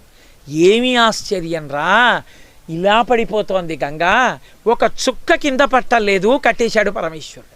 పాపం అవతల ఉన్న శిఖరం మీద భగీరథుడు నిలబడ్డాడు, గంగ కిందకు వస్తుంది పాతాళానికి తీసుకెళ్దాం. కొన్ని ఏళ్ళు గడిచిపోయింది, ఆయన తల్లో పడ్డం కనబడుతోంది, కింద పడ్డం కనబట్టలేదు. కనీసం ఓ చుక్క ఇలా పక్క నుంచి జారట్లేదు. చూశాడు చూశాడు చూశాడు, అబ్బో ఆవిడ అహంకరించింది ఎలా ఉంది, ఈయన కట్టేశాడు, వీళ్ళిద్దరి పంతాలు బాగానే ఉన్నాయి, నేనిప్పుడు ఈ గంగని తీసుకెడతాను, ఎప్పుడు నా పితృదేవతలు తరిస్తారు, కాబట్టి నేను ఇప్పుడు వెళ్ళి మళ్ళీ పరమేశ్వరుణ్ణి ప్రార్థిస్తానన్నాడు. అందుకే భగీరథ ప్రయత్నం అంటారు. పట్టు విడిచిపెట్టకుండా మళ్ళీ వెళ్ళి శంకరుణ్ణి ప్రార్థించాడు. అయ్యా ఆవిడ అహంకరించింది బాగానే ఉంది, మధ్యలో నేనేమి దోషం చేశాను, నా పితృదేవతలు ఏం దోషం చేశారు, వాళ్ళు తరించాలి కదా, విడిచిపెట్టండి గంగనన్నాడు. పరమేశ్వరుడు అన్నాడు, తప్పకుండా విడిచిపెడతాను. ఒక్కసారి బోల్డన్ని నీళ్లతో ఉన్నటువంటి తొట్టె బద్దలైపోయింది అనుకోండి, ఎలా పడిపోతాయో నీళ్లు, అలా ఆయన దారులు ఇవ్వగానే జటల్లోంచి ఇన్ని సంవత్సరాల నుంచి ఉండిపోయిన గంగ ఒక్కసారి పడిపోయింది 7 పాయల కింద. పడిపోవడంలో నళిని, హ్లాదిని, పాదిని అన్న 3 పాయలు వరవర వేగంతో తూర్పు దిక్కుగా వెళ్ళిపోయాయి. సుచక్షువు, సీత, సింధువు అనే 3 పేర్లు ఉన్నటువంటి పాయలు పశ్చిమ దిక్కుగా వెళ్ళిపోయాయి. ఒక్క పాయ మాత్రం యతో భగీరథో రాజా తతో గంగా యశస్విని జగామ చరితా శ్రేష్ఠ సర్వపాప ప్రణాశిని, అందరి పాపములు పోగొట్టగలిగినటువంటి గంగ ముందు భగీరథుడు రథం మీద వెళ్ళిపోతుంటే వెనకాతల గంగ వెళ్ళిపోతుంది. గగనా శంకరస్థిత తతో ధరణిమాశ్రిత వ్యసర్పిత జలంతత్ర తీవ్ర శబ్ద పురస్కృతం, ఆకాశంలోంచి పెద్ద శబ్దం చేస్తూ గంగ ఆయన తల మీద పడి ఆయన శరీరం తడిసిపోతుండగా ఇటు 3 పాయలు ఇటు 3 పాయలు వెళ్ళిపోతూ 7వ పాయ ఆయన పాదాల నుంచి ఇలా వెళ్ళిపోతుంటే ముందు భగీరథుడు, వెనక గంగ, అందులోంచి పడిపోతున్న మొసళ్ళు, అందులోంచి పడిపోతున్నటువంటి కూర్మాలు, అందులోంచి పడిపోతున్న చేపలు మెరిసిపోతుంటే తత్ర దేవర్షి గంధర్వాహ వసుధా తలవాసిన భవాంగపతితంతో యం పవిత్రమితి పస్పృశు, దాని కింద తల పెట్టలేక అయ్య బాబోయ్ దేవగంగ నేల మీద పడుతోంది, మన అదృష్టం రా, ఈ గంగలో స్నానం చేస్తే పాపాలు పోతాయని ఓహో లోకంలో ఉన్న వాళ్ళందరూ గంగలో స్నానం చేసి పాపాలు పోగొట్టుకుని ఊర్ధ్వలోకాలకు వెళ్ళిపోతున్నాడు. ఊర్ధ్వలోకాల్లో ఉన్న వాళ్ళు మళ్ళీ స్థిర నివాసం కలగాలని చెప్పి గబగబా వచ్చి గంగలో మునిగేస్తున్నారు. ఓ పక్క దేవతలు, యక్షులు, గంధర్వులు, కిన్నెరులు, కింపురుషులు, అప్సరసలు అందరూ పైనుంచి కిందకి దిగొచ్చేశారు. అపురూపమైనటువంటి దృశ్యం, పైనుంచి పడుతున్న గంగ శివుడి శరీరానికి తగిలి జారిపోతోంది. ఆ ముందు భగీరథుడు, ఆయనతో పాయ వెళ్ళిపోతోంది. అందులో ఇన్ని జలచరములతో గంగ వెళ్ళిపోతుంటే పెద్ద శబ్దం, ఒక చోట వంకర తిరుగుతోంది, ఓ చోట పెద్ద శబ్దంతో నేల కొట్టుకుని పైకి లేస్తోంది, ఓ చోట తిన్నగా వెళ్ళిపోతోంది, ఒక చోట భూమి మీదకి వచ్చి ఆదిశేషుడు పడుకున్నాడా అన్నట్టుగా మెలికలు తిరుగుతూ వెళ్ళిపోతోంది, ఒక చోట నిశ్శబ్దంగా ఏమీ తెలియదల్లా నిశ్చలంగా ప్రవహిస్తోంది, ఒక్కొక్క చోట భూమి ఒడ్డుని ఒరుసుకుంటూ బద్దలు కొట్టుకుంటూ వెళ్ళిపోతోంది. ఇన్ని ధనులు చేస్తూ ఇన్ని రకాల జలచరాలతో వెళ్ళిపోతుంటే పైనుంచి కింద పడిపోయేవాళ్ళు అందులో స్నానం చేసి పైకి వెళ్ళిపోతున్నారు. గబగబా ఎక్కడెక్కడి వాళ్ళు వచ్చి ఆ గంగలో స్నానం చేసి పాపాలు పోగొట్టుకుని పైకి వెళ్ళిపోతున్నారు. రంగతుంగ తరంగ సంఘములతో రంజిల్లు ఘోషంబుతో బంగారంబగు పొంగుతో నురగతో పువ్వాట తుంపర్లతో భంగుల్ సల్పుచు జంఘలించు తన భోభాగము నుండి జారన్ గంగమ్మను దల్చితే శరమునన్ రంజిల్లుతున్ శంకర. మహానుభావుడు పైనుంచి ఆ గంగలా పడిపోతుంటే, ఆ నురగతో తుంపర్లతో ఆ గంగ ఇలా చిందిపోతుంటే, ఆ గంగ తల మీద పడుతుంటే దాన్ని పట్టుకున్నటువంటి ఆ శంకరుని యొక్క స్వరూపం ఉందే అద్భుతం. ఈశ్వర, అటువంటి నువ్వు నన్ను కాపాడు అంటారు. కాబట్టి ఆయన తడిసిపోతుంటే ఆ నీరు అలా వెళ్ళిపోతుంటే భగీరథుడు ఆ గంగని ఎంతో సంతోషంగా తీసుకెళ్ళిపోతున్నాడు. ఇంత పెద్ద ప్రవాహము భగీరథుని యొక్క రథాన్ని అనుసరించి వెళ్ళిపోతుంటే తీరా అంత దూరం వెళ్ళేటప్పటికీ అక్కడ జహ్ను మహర్షి యజ్ఞం చేస్తున్నారు. ఆ యజ్ఞవాటాన్ని ముంచెత్తేటప్పటికి ఒక్కసారి యజ్ఞవాటం అంతా కొట్టుకుపోయింది. చూశారు మహర్షి, ఎంత అహంకారం, గంగా వచ్చి నా యజ్ఞవాటాన్ని ముంచెత్తుతావా అని ఒక్కసారి ఆచమనం చేశారు. ఇప్పటి వరకు ఆకాశంలోంచి పడుతూ అంత ఉద్ధృతితో ప్రవహించి వచ్చినట్లుగా కనపడిన గంగ పక్కన రథాల మీద దేవతలు, యక్షులు, గంధర్వులు, కిన్నెరులు, కింపురుషులు, అప్సరసలు ఓహో నాట్యం చేసుకుంటూ పాటలు పాడుకుంటూ ఇక మాకు గొడవ లేదు, గంగ వచ్చేసిందని సంతోషపడిపోయి పెడుతున్న వాళ్ళందరూ తెల్లబోయి ఆగిపోయారు. ఎక్కడా లేదు గంగ, ఇసుక పర్ర. అరే ఏమైపోయిందన్నారు జహ్ను మహర్షి. తాగేశాడు. చూశాడు భగీరథుడు, వెనకాల చప్పుడు లేదు. ఏమైపోయిందని చూశాడు, చుక్క గంగ లేదు. రథం దిగి ఏమైందని అడిగాడు. జహ్ను మహర్షి తాగేశారు, యజ్ఞవాటాన్ని ముంచెత్తిందన్నాడు. అప్పుడు మళ్ళీ వెళ్ళి ఆయన యొక్క కాళ్ళ మీద పడి, మహానుభావా, నా పితరులు ఎప్పుడో పడిపోయారు, దాహంతో అల్లాడుతున్నారు, ఊర్ధ్వలోకవాసం లేదు, వాళ్ళని తరింప చేయడానికి తెచ్చుకున్నాను గంగని, నా ఎందు దయతో విడిచిపెట్టవయ్యా, అది ప్రవాహం కాబట్టి దానికి ఉన్న లక్షణం ముంచెత్తింది, వదిలిపెట్టమన్నాడు. అయ్యో ఇంత బాధపడ్డావా, సరే ఇంత ప్రయత్నం చేశానంటున్నావు కాబట్టి నీ మీద ప్రేమతో వదిలేస్తున్నాను అన్నాడు. తస్మాజ్జహ్నుసుతా గంగా ప్రోచ్యతే జాహ్నవీతి చ జగామచ పునర్గంగా భగీరథరథానుగా. నా కుడి చెవిలోంచి వదిలిపెట్టేస్తున్నానది తాగేసిన గంగనంతటినీ కుడి చెవిలోంచి వదిలేశాడు. ఇప్పుడు ఆయన తాగిన గంగ ఆయన కుడి చెవిలోంచి పైకొచ్చింది. జహ్ను మహర్షి శరీరంలోంచి పైకొచ్చింది కాబట్టి ఆయన కూతురై జాహ్నవి అని పేరు పెట్టుకుంది. ఒక పక్క పరమశివుడి మీదే వచ్చిన ప్రవాహం వస్తుంటే, ఒక పక్క ఈయన కుడి చెవిలోంచి ప్రవాహం వస్తే మళ్ళీ గంగ అంతా మళ్ళీ భగీరథుడి వెనకాతల రథం వెనకాల మళ్ళీ బయలుదేరింది. మళ్ళీ బయలుదేరి అత్యంత వేగంగా వెళ్ళి పాతాళలోకంలోకి వెళ్ళి, పాతాళలోకంలో ఎక్కడ సగర చక్రవర్తి యొక్క కుమారులైన 60,000 మంది సగరులు కపిల మహర్షి యొక్క క్రోధాగ్ని జ్వాలలకి భస్మరాసులై పడున్నారో ఆ భస్మరాసులను ముంచెత్తింది. అంతే, ఆ బూది కలిసిందంతే. కలిసి కలవగానే వాళ్ళ దాహం తీరిపోయి వాళ్ళు స్వర్గలోకానికి వెళ్ళిపోయారు. వెంటనే చతుర్ముఖ బ్రహ్మగారు హంసవాహనం ఎక్కి వచ్చాడు. వచ్చి అన్నాడు, మహానుభావ, ఒక్క మనుష్యుడివి, హే రాజన్ భగీరథ, ఇంత కష్టపడి ఆకాశంలోంచి గంగమ్మని భూమి మీదకి దింపావు. నీ ప్రయత్నం చేత ఆశ్చర్యకరమైన సంఘటన ఒకటి జరిగింది. బ్రహ్మగారి కమండలంలో ఉండే గంగ, విష్ణు పాదోద్భవి అయి హిమవంతుని పెద్ద కుమార్తె అయిన గంగ, పరమశివుని యొక్క శరీరానికి తడిసిన గంగ భూమండలం మీద ప్రవహించింది. లేకపోతే ఈ భూమి మీద పాపాలను పోగొట్టగలిగిన గంగ లేదు, ప్రవాహం లేదు. నీ వలన వచ్చింది కాబట్టి ఇక నుంచి ఈ గంగకి భాగీరథి అని పేరు. నీ పేరు మీద పెడుతున్నాను. ఎప్పుడైనా ఎక్కడైనా భాగీరథి అని ఈ చరిత్ర చెప్పుకుంటే గంగమ్మ పొంగిపోతుంది విని, నా అవతరణాన్ని ఇవాళ చెప్పుకున్నారు అని. కాబట్టి ఒకానొకనాడు మహానుభావుడైనటువంటి శ్రీ మహావిష్ణువు పాదములను బ్రహ్మగారు కడిగారు తన కమండల జలాలతో. వామనమూర్తిగా అవతార స్వీకారం శ్రీ మహావిష్ణువు చేసి తన పాదాన్ని పెంచి ఈ పైన ఉన్న లోకాలన్నీ కొలిచేస్తుంటే అప్పుడు ఇంతంతై వటుడింతయై బరుయుతానింతై అభోవీధిపై అంతై తోయిదమండలాగ్రమణ కల్లంతై ప్రభారాశిపై అంతై చంద్రునకంతయై ధ్రువునిపై అంతై మహర్వాటిపై అంతై సత్యపదోన్నతుండగుచు బ్రహ్మాండాంత సంవర్ధియై రవిబింబంబుపమింప పత్రమగు ఛత్రంబై శిరోరత్నమై శ్రవణాలంకృతియై గళాభరణమై సవర్ణ కేయూరమై చివిమత్కంకణమై కటిస్థలి బుధంచద్ఘంటయై నూపుర ప్రవరంబై పదపీఠమై వటుడుతా బ్రహ్మాండము నిండుచోన్ అంటారు పోతన గారు. అంత పెరిగిపోతుంటే వామనమూర్తి ఆయన పాదం ఇలా పైకి వెళ్ళి కొలిచేస్తుంటే లోకాలన్నిటినీ దేవతలందరూ గబగబగబా పరిగెత్తుకొచ్చారు. శ్రీ మహావిష్ణువు యొక్క పాదం వస్తోందని, ఆయన పాదం పైకొస్తోందని తెలుసుకుని సత్యలోకంలో బ్రహ్మగారు ధ్యానంలో ఉలిక్కిపడి ఏమిరా చప్పుడు అన్నాడు. అయ్యా మీ నాన్నగారి పాదం పైన వస్తోందండి అన్నారు. నాన్నగారి పాదం వస్తోందంటే నాన్నగారు వస్తున్నారు, కొడుకు ఏం చేయాలి? గబగబా చెంబు పట్టుకుని వెళ్ళి నీరు కాళ్ళు కడగాలి తండ్రికి. అయ్యబాబోయ్ మా నాన్నగారు వస్తున్నారా అని బ్రహ్మగారు గబగబా కమండలం పట్టుకుని పైకి వచ్చాడు. బ్రాహ్మణుడు ఎక్కడికన్నా పెడితే కమండలం పట్టుకుని వెళ్ళాలి. భోజనానికి వెడితే చేతులు ఊపుకుంటూ వెళ్ళకూడదు, బ్రాహ్మణుడు చేతిలో జలపాత్ర పట్టుకుని వెళ్ళాలి. అందుకని బ్రహ్మగారు బ్రాహ్మణుడు కాబట్టి ఆయన లోకానికి ధర్మం నేర్పాడు. కమండలం పట్టుకుని పైకి వచ్చాడు. పైకి వచ్చేటప్పటికి తండ్రి గారి పాదం వస్తోంది. చూశాడు, ఓ నన్ను కన్న తండ్రి శ్రీమన్నారాయణుడు మా నాన్నగారి పాదం చూశాడు. తన పుట్టిల్లెదె పొమ్మటంచునజుడుం తన్నాభి పంకేరుహంబు నిరీక్షించి నటించి ఉన్నత పదంబున్గాంచి తత్పాదశైతనముంచేస కమండలూదకములం చల్లించి తత్తోయముల్ వినివీధిన్ ప్రవహించదేవనదిగా విశ్వాత్ను కీర్తిప్రభన్. ఆనాడు బ్రహ్మగారు తన కమండల జలాల్ని శ్రీమన్నారాయణ పాదముల మీద పోసి కడిగాడు. కడిగితే ఆయన పాదోద్భవి అయి ఆయన కాళ్ళు కడిగిన జలాలు దేవగంగగా హిమవంతుని యొక్క పెద్ద కుమార్తెగా ప్రవహించాయి. బ్రహ్మగారి కమండల జలాలు, నారాయణుని పాదములు కడిగిన జలాలు, హిమవంతుని పెద్ద కుమార్తెగా ఆవిర్భవించిన జలాలు, శ్రీ పరమేశ్వరుని యొక్క శరీరాన్ని తడిసిన జలాలు ఈ గంగా జలాలు. ముగ్గురు మూర్తుల యొక్క శరీరమును స్పృశించినవి.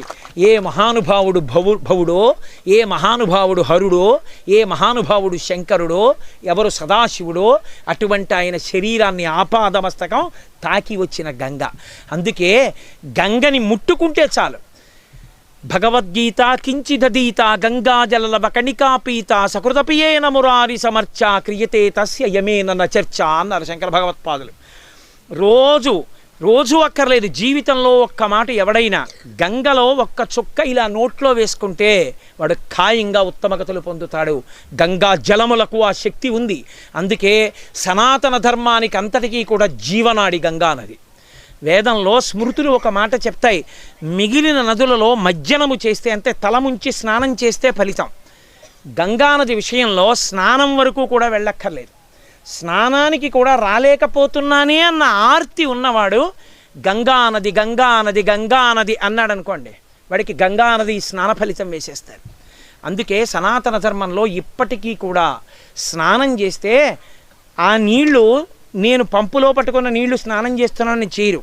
మొదటి పేరు ఎవరిది అంటే గంగమ్మది. గంగే చ యమునే చైవ గోదావరి సరస్వతి నర్మదే సింధు కావేర్యౌ జలేస్మిన్ సన్నిధింకురు. లోకంలో రెండు గంగలు ఉన్నాయి. ఒకటి మీద పోసుకుంటే పవిత్రం చేసేది, ఒకటి చెవిలో కెడితే పవిత్రం చేసేది. మీద పోసుకుంటే పవిత్రం చేయగలిగిన గంగ ఈ గంగ. చెవిలో కెడితే పవిత్రం చేయగలిగిన గంగ శంకర భగవత్పాదుల నోటి నుంచి వచ్చిన మాట. అది గంగ, ఇది గంగ. కాబట్టి మహానుభావుడైనటువంటి ఆ పరమేశ్వరుడి శరీరానికి తాకి వచ్చిన గంగ. అందుకే మహానుభావుడు బ్రహ్మగారు అన్నారు, ఈ గంగావతరణం ఉందే, ఈ గంగావతరణం చెప్పుకుంటే చాలు. ఇదమాఖ్యానమవ్యగ్రో గంగావతరణం శుభం. ఎక్కడైనా సరే కూర్చుని గంగావతరణాన్ని వింటే, ఇక గంగ ఒడ్డునే వింటే, గంగని చూస్తూ వింటే, కాశీపట్టణంలో వింటే ఇక దానికి ఫలితం ఎవడు చెప్పగలడు? కాబట్టి ఇదమాఖ్యానమవ్యగ్రో, కోపం లేకుండా, క్రోధం లేకుండా, మనసులో అక్కసు పెట్టుకోకుండా, వీడి చెప్పడం మనం వినమా అనుకోకుండా, వీడి అసాధ్యం కూడా వీడి చెప్తే వినవలసి వచ్చింది అని ఏడుస్తూ వినకుండా పరమ పవిత్రమైన హృదయంతో వింటే ఇదమాఖ్యానమవ్యగ్రో గంగావతరుణం శుభం. ఆ గంగావతరణాన్ని ఎవడైతే విన్నాడో అటువంటి వాడికి సమస్తమైనటువంటి పాపములు నశించిపోయి వాడు సర్వాన్ కామానవాప్నుయాత్. ఆయనకు ఏ ఉత్తమమైన కోరికలున్నాయో ఆ కోరికలన్నీ తీరుతాయి. సరికదా? ధన్యం యశస్యమాయుష్యం. గంగావతరణాన్ని ఎక్కడైనా చెప్పుకున్నా, గంగావతరణాన్ని ఎక్కడైనా విన్నా ఉత్తర క్షణంలో కొన్ని సిద్ధిస్తాయి. ధన్యం, వాడు ధన్యుడవుతాడు జీవితంలో. అప్పటి వరకు ధన్యుడు అని చెప్పడానికి ఆస్కారం లేదు. ఏనాడు గంగావతరణం విన్నాడో ఆనాడు వాడు ధన్యుడు. ధన్యం యశస్వం, వాడు కీర్తివంతుడవుతాడు. ఎవడు గంగావతరణం విన్నాడో వాడు కీర్తి వహిస్తాడు. ఆయుష్యం, ఎక్కడైనా ఉపద్రవాలు తనకి తెలియకుండా తన జాతకంలో మధ్యలో తాను శరీరం విడిచిపెట్టవలసినటువంటి ఉపద్రవంతో కూడుకున్నటువంటి అపమృత్యు దోషం తరువుకొస్తుంటే గంగావతరణం కథ విన్నవాడికి అది తొలగిపోతుంది.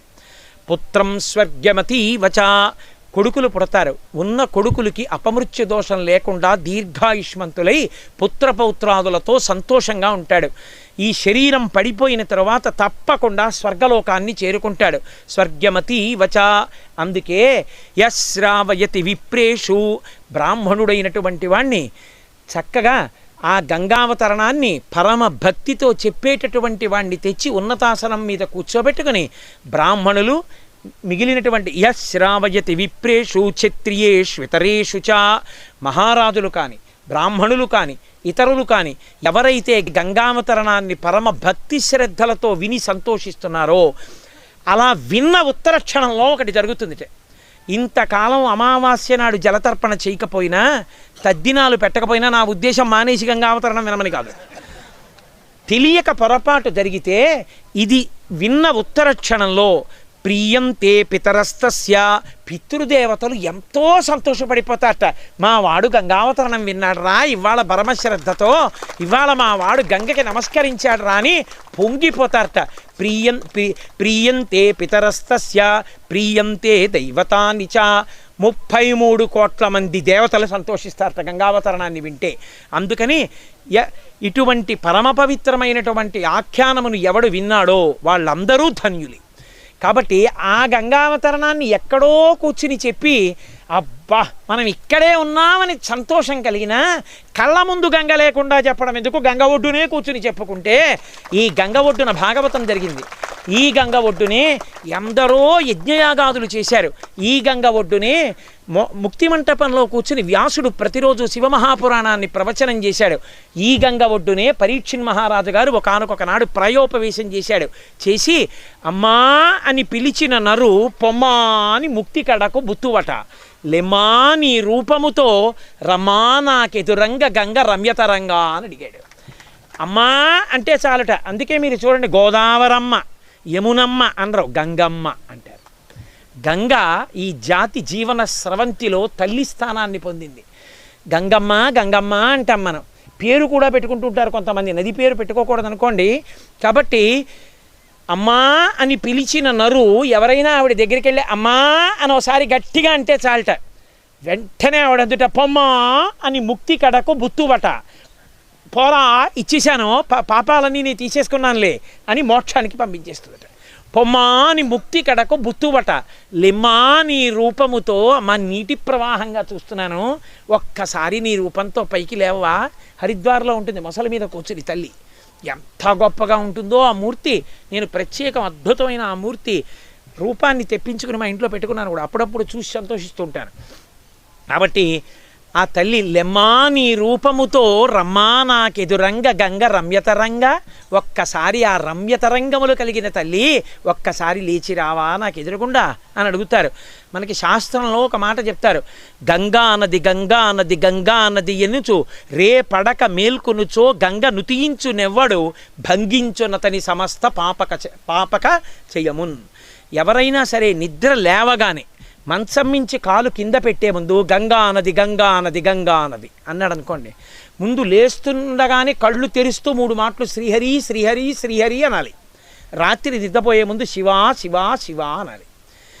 నిద్ర లేచి కాలు కింద పెట్టే ముందు గంగానది గంగానది గంగానది అన్నాడు అనుకోండి నోటితో, వాడు లేచి తిరుగుతూ అప్పుడప్పుడు గంగా గంగా గంగా అంటున్నాడు అనుకోండి, అలా గంగా నది గంగా నది గంగా నది ఎనుచు రే పడక మేల్కొనుచో గంగ నుతియించునేవాడు. ఎవడు ఆ గంగని ఓసారి తలుచుకుంటూ ఉంటాడో, అంటే మనసులో ప్రేమ చేత గంగానది గంగానది గంగానది అంటాడో, నేను ఇవాళ నిద్ర లేస్తూ శ్రీహరి శ్రీహరి శ్రీహరి అంటాను. రోజు అది అలవాటు ఎప్పటి నుంచో నాకు. 3 మాటలు అని దిగి భూమికి నమస్కారం చేస్తాను, కిందపడి మా గురువు గారికి నమస్కారం చేసి అప్పుడు ఇతర పనులు. అందుకని లేచి మా గురువు గారికి నమస్కారం చేస్తూ కాశీ కాశీ కాశీ అన్నాను. విశ్వనాథ విశ్వనాథ విశ్వనాథ అని. కాశీలో ఉన్నాను కదా అని గుర్తొచ్చి పొంగు కాశీ కాశీ కాశీ విశ్వనాథ విశ్వనాథ విశ్వనాథ అన్నాను. అంటే మా ఆవిడ వెనక నుంచి వచ్చి గంగా నది గంగా నది గంగా నది అంది. ఓహో ఇవాళ గంగావతరణం కదా, నేనన్నా మర్చిపోయానేమో కానీ దీని పొంగిది మర్చిపోలేదు అనుకున్నాను. అని ఆ సంతోషం పుణికిపుచ్చుకుని నేను కూడా గంగా నది గంగా నది గంగా నది అన్నాను.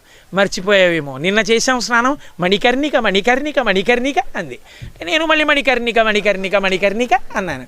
అందుకని గంగానది గంగానది గంగానది అనుచు రేపడక మేల్కొనుచో, రాత్రి పడుకోబోయే ముందు ఒక్కసారి గంగానది గంగానది గంగానది గంగమ్మ గంగమ్మ గంగమ్మ అని ఒకసారి ఆ ప్రవాహాన్ని గుర్తు తెచ్చుకుని నిద్ర లేచేటప్పుడు మళ్ళీ గంగమ్మ గంగమ్మ గంగమ్మ అని ఎవడంటూ ఉంటాడో అటువంటి వాడు తెలియక వాడి వలన మహాపాతకము జరిగినా నశించిపోతుంది.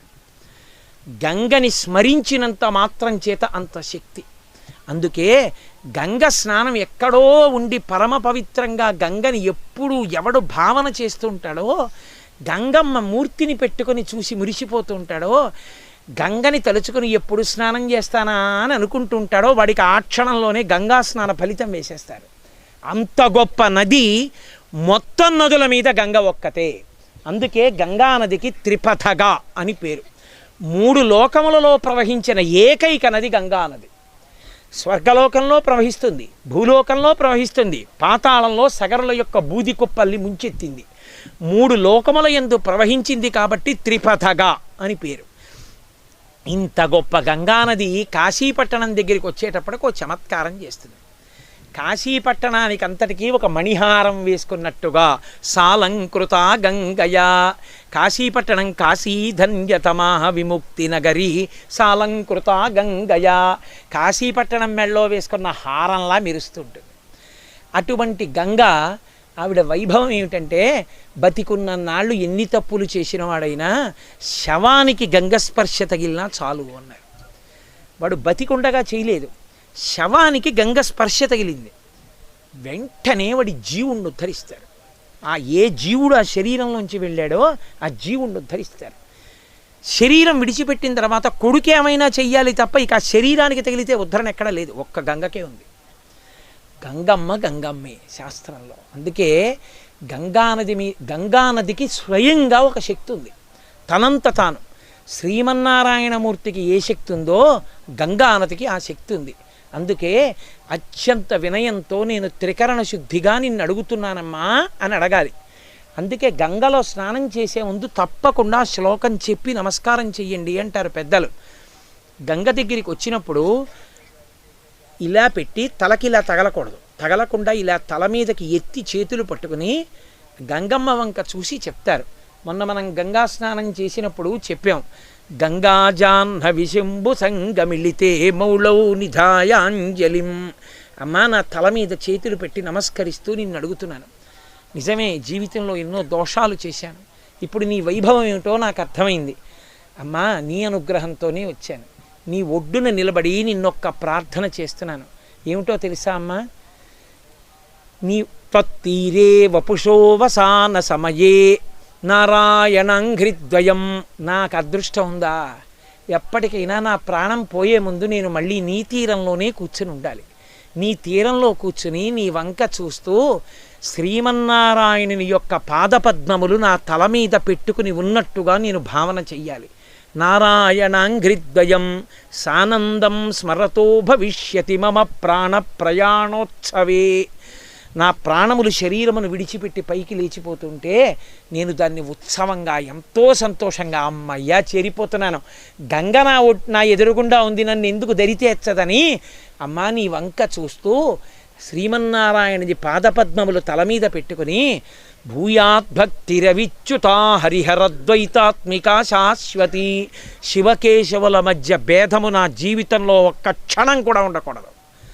శివుడు గొప్ప, విష్ణువు తక్కువ, విష్ణువు ఎక్కువ శివుడు తక్కువ అని నా నోటి వెంట అనకుండా ఎప్పుడూ శివకేశవులిద్దరూ ఒక్కటే, 2 రూపాలతో ఉంటారు కానీ ఒక్కరే అన్న భావన నాకు జీర్ణము కావాలి. అటువంటి భక్తితో నేను నీ తీరాన్ని నీ నదిని స్మరిస్తూ మీ ఇసుక తిన్నె మీద కూర్చుని నీ వంక చూస్తూ నా ప్రాణం వెళ్ళిపోయేటట్టుగా నన్ను అనుగ్రహించు. ప్రాణం పోయేటప్పుట ఇక ప్రాణం వెళ్ళిపోతోంది అని తెలిసిపోయినవాడు ఆఖరి స్మరణల దగ్గరికి వచ్చేస్తున్నాయి, ఊపిరి అందట్లేదన్నప్పుడు నిర్భయంగా కళ్ళు మూసుకొని కాశీయాత్ర చేసొచ్చాడు కాబట్టి గంగానదీ ప్రవాహాన్ని ఒక్కసారి తలుచుకుని ఆ గంగానదీ ప్రవాహాన్ని మనసులో అలా ధ్యానం చేస్తుండగా వెళ్ళిపోతే వాడు మోక్షమునకు వెళ్ళిపోతాడు. ఎందుకంటే వాడు గంగ స్నానం చేసి ఒడ్డున కూర్చుని శ్రీమన్నారాయణ పాదపద్మములు తల మీద పెట్టుకున్నంత ఫలితం వస్తుంది. అందుకే ఈ ప్రార్థన ఇతర నదులకు లేదు, ఒక్క గంగానదికే ఉంది. అంత గొప్ప గంగ. అటువంటి గంగ ఒడ్డున ఇవాళ ఈ ఇసుక తిన్నె మీద కూర్చుని ఇంతమంది ఇన్ని చేశారు. హరిశ్చంద్రుడు మహానుభావుడు ఇక్కడే, ముత్తుస్వామి దీక్షితారు ఇక్కడే. మీకు ఎక్కడో నేను ఆ విశేషాలన్నీ చెప్తాను, మళ్ళీ చీకటి పడితే ఇబ్బంది పడతాం కాబట్టి. అటువంటి గంగావతరణం, ఈ ఇసుక తిన్నె మీద కూర్చుని గంగావతరణం చెప్పాలి. మీ అందరూ కూడా గంగ ప్రవాహం వంక చూస్తూ మురిసిపోవాలి. అయిపోగానే ఒక్కసారి ఆ గంగ నీళ్లు ముట్టుకుని మీరు సంతోషపడాలి అని మనసులో భావన చేసి మా గోపాలకృష్ణ గారికి చెప్తే అనితర సాధ్యమైన రీతిలో ఇన్ని ఏర్పాట్లు చేసి మహానుభావుడు ఇంతమందిని తరింపచేశారు. మా గోపాలకృష్ణ గారికి సర్వకాలముల యందు శివానుగ్రహము ప్రసరించుగాక అని ఆయనకి, హరిప్రసాద్ గారికి నా ఆశీర్వచనాన్ని ఆవిష్కరిస్తూ శంకర భగవత్పాదులు గంగానది మీద అద్భుతమైన అష్టకాన్ని ఇచ్చారు. గంగ ఒడ్డున కూర్చుని ఆ గంగా అష్టకం చేసుకోవాలి. అసలు ఇంట్లో కూర్చుని ఆ గంగని ప్రార్థిస్తారు. మన భాగ్యం ఏమిటంటే మనం అలా గంగమ్మని చూస్తూ ప్రార్థన చేస్తాం. నేను ప్రతి శ్లోకం మీతో చెప్పిస్తూ ప్రతి శ్లోకానికి తాత్పర్యం కూడా చెప్తాను. మీరు మనసులో బాగా పట్టుకుని ఆ అష్టకం చెయ్యండి. దాని చేత మన కాశీయాత్ర సఫలీకృతం అవుతుంది. గంగమ్మ మురిసిపోతుంది.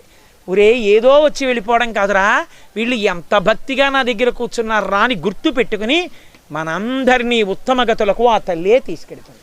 కాబట్టి నేను చెప్తాను, మీ అందరూ కూడా చక్కగా చెప్పండి.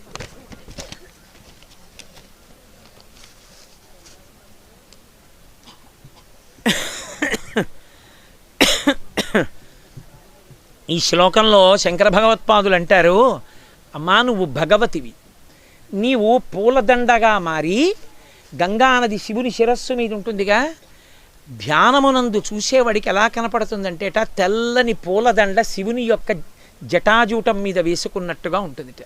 అలా కనపడే ఓ తల్లి, పొరపాటునైనా సరే నీలో స్నానం చేయడం, నీ నీళ్లు తాగడం అలా విడిచిపెట్టు. నీ నీటి బిందువు కానీ ఎవడికైనా తగిలిందో, వాడు ప్రయత్నం చేయలేదు, వాడు స్నానం చేద్దాం అనుకోలేదు, వాడేం ప్రార్థన చేయలేదు, ఏదో అనుకోకుండా కాకతాళీయంగా గంగ నీటి బిందువు వాడిని తగిలింది. ఇప్పుడు వాడికి ఏమిస్తారోట తెలుసా? వాడి ప్రయత్నం చెయ్యకపోయినా గంగ బిందువు వాడికి తగిలింది కాబట్టి వాడు ఈ శరీరం విడిచిపెట్టగానే స్వర్గలోకానికి వెళ్ళగానే అలిసిపోయి వచ్చారా అని దేవకాంతలు ఒళ్ళో పడుకోపెట్టుకుని మిగిలిన దేవకాంతలు నిలబడి వింజామరలు వీస్తారట. అంత గొప్పది గంగ. ఫలితం ఏమిటో మొదటి శ్లోకం అది. ఇప్పుడు అమ్మకి నమస్కారం చేసి శ్లోకం చెప్పండి. భగవతి భవలీలా మౌళిమాలే తవాంభ కణమణు పరిమాణం. కణమణు పరిమాణం అంటే చిన్న బిందు. ప్రాణినో ఏ స్పృశంతి, వాడేం ప్రయత్నం చేయలేరు, వాడికి తగిలింది ఆ నీటి బిందువు, గంగ నీటి బిందువు తగిలింది. అమరనగర నారీ, అమరలోకంలో ఉండేటటువంటి కాంతలు చామరగ్రాహిణీనాం. అయ్యో అలిసిపోయి మా లోకానికి వచ్చావా అని వాడికి ఒకప్పుడు నీటి బిందువు గంగ తగిలింది కాబట్టి వాడిని ఒళ్ళో పడుకోబెట్టుకుంటారట. ఎవరికి కావాలండి? ఈశ్వర పాదాల వింద సేవనం కావాలి కానీ ఇటువంటి భోగాల కోసం కాదంటే పొరపాటున తగిలితే అంత ఫలితం అని. విగత కలికలం కాంతాంకమంకే లుఠంతి. రెండో శ్లోకంలో శంకర భగవత్పాదులు అంటారు, అమ్మా నువ్వు పైనుంచి కింద పడుతున్నప్పుడు ఈ బ్రహ్మాండమంతా బద్దలైపోయినటువంటి చప్పుడు వచ్చింది గంగావతరణం జరిగిన రోజున. అంత చప్పుడుతో కింద పడినటువంటి నువ్వు పెద్ద పెద్ద పర్వతాల మీద పడి ప్రవహిస్తుంటే గండ్లశిలలు జారి కింద పడిపోతుంటాయి. అంత ఉత్తుంగ తరంగాలతో ప్రవహించే నువ్వు ఇక్కడికి వచ్చేటప్పటికీ నా పతిదేవుడు విశ్వనాథుడు ఉన్నాడని అత్యంత అణకువతో అందరూ పిల్లలు స్నానం చెయ్యడానికి వీలుగా మెల్లగా ప్రవహించి పెడతావు. ఇక్కడికి వచ్చేటప్పటికి నువ్వు పెద్ద ముత్తైదువ, భర్తగారు ఉన్నారు అక్కడే, అందుకని గబగబా చప్పుడు చేయదు, చాలా చక్క మెల్లగా పెడుతుంది పిల్లలు స్నానం చేయడానికి. హరిద్వార్ వెళ్ళేటప్పటికి బాలా త్రిపుర సుందరి, ఓ ఎంత జరో ఇనప గొలుసులు పట్టుకుంటే కానీ లోపలికి దిగలేం. ఇక్కడికి వచ్చేటప్పటికి పెద్ద ముత్తైదువ.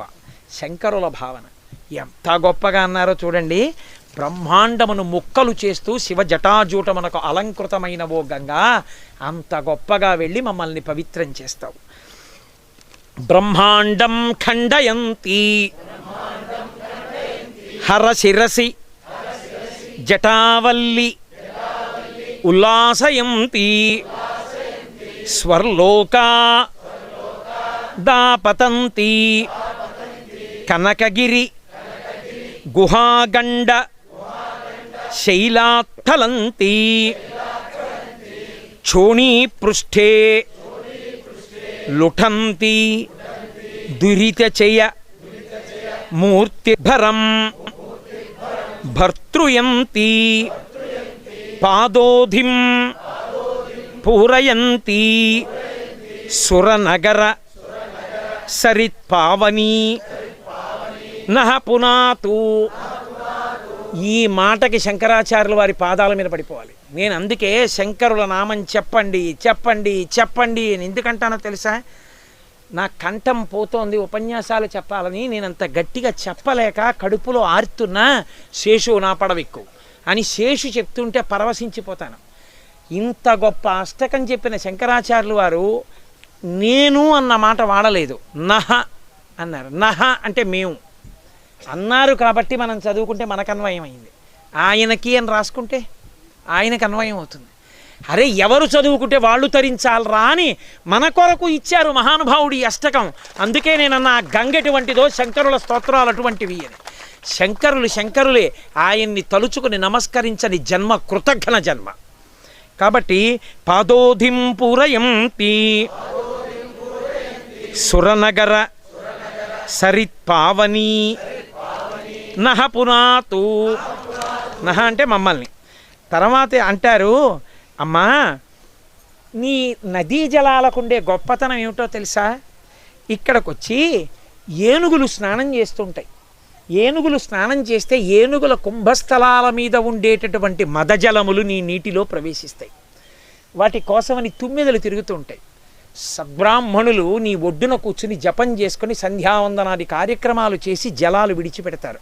మంత్రపూరితమైనటువంటి పరమ పవిత్రమైన జలాలు. నిరంతరము భగవదుపాసన చేసేటటువంటి వ్యక్తులు వచ్చి నీలో మునుగుతారు. మునిగినప్పుడు వాళ్ళ శరీరంలో ఉండే తేజస్సు నీలోకి ప్రవేశిస్తుంది. ఆ నీరు వాలుగా వచ్చి కింద ఉన్న వాళ్ళ మించి వెడుతుంది. ఒక పరమాచార్య స్వామి వచ్చి గంగలో స్నానం చేస్తుంటే ఆ పక్కన మనం చేశామనుకోండి, ఆయన శరీరం మించి గంగ మీ మీదకు వస్తుంది. ఎంత భాగ్యం! ఇంకా అందుకే మహాత్ములు స్నానం చేసినప్పుడు వారి ఒండ్లు తడుస్తూ ఆ నదీ జలాలు నీ మించి వెడుతుంటాయి. ఆ జలాలలో మేము తడుస్తాం. ఏకకాల స్నానం. అందుకే గురువు సంప్రదాయ శిష్యులతో కలిసి చేస్తారు స్నానం. అందుకే నేను కొంతమందిని నా దగ్గర ఉపదేశం తీసుకున్న వాళ్ళందరినీ చేతులు పట్టుకుని వాళ్ళతో కలిసి ములిగాను కారణం. అందుకే గంగలో అలా ములుగుతారు గురు శిష్యులు. కాబట్టి అమ్మా అలా ప్రవహిస్తూ మా పాపాలనన్నింటినీ నాశనం చేస్తూ సముద్రంలో కలిసే ఓ గంగా నీకు నమస్కారం. ఇప్పుడు చెప్పండి, మజ్జన్మాంతగా కుంభచ్యుత మదమదిరామోద మత్తాలిజాలం స్నానైః సిద్ధాంగనానాం కుచయుగ విగలత్కుంకుమా సంగపింగం. మహాపతివ్రతలై ఎప్పుడూ భర్త యొక్క అభ్యున్నతిని దృష్టిలో పెట్టుకునేటటువంటి స్త్రీలు వచ్చి నీలో మునుగుతారు. మహాత్ములెంతో మహాపతివ్రతలంతే. వారు మునిగినప్పుడు వారు భర్తని సంతోషపెట్టడానికి ముందు రోజు వారు స్తనాగ్రముల మీద అలదుకున్నటువంటి కుంకుమ నీ నీటిలో కరుగుతుంది. అంతటి మహాపతివ్రతల యొక్క స్తనములు మాకు మాతృసూచకములు. వాళ్ళు మాకు తల్లులు. మా తల్లులు అనడానికి సూచనలైన ఆ స్తనాగ్రముల యందలి కుంకుమ మా తలల మించి వెడుతుంది. అమ్మా మమ్మల్ని అలా పునీతం చేస్తున్నావు. శంకరులు ఏం మాట్లాడినా ఎంత పవిత్రంగా ఉంటుందో చూడండి. సాయం ప్రాతర్మునీనాం కుశకుసుమచయై చెన్న తీరస్థ నీరం పాయాన్నో గంగామంబః కరికరమకరా క్రాంతరం హస్తరంగం. మహామునులు సాయంకాలం పూజ చేస్తూ దర్భలు పువ్వులు మొదలైనవి నీలో వేస్తారు.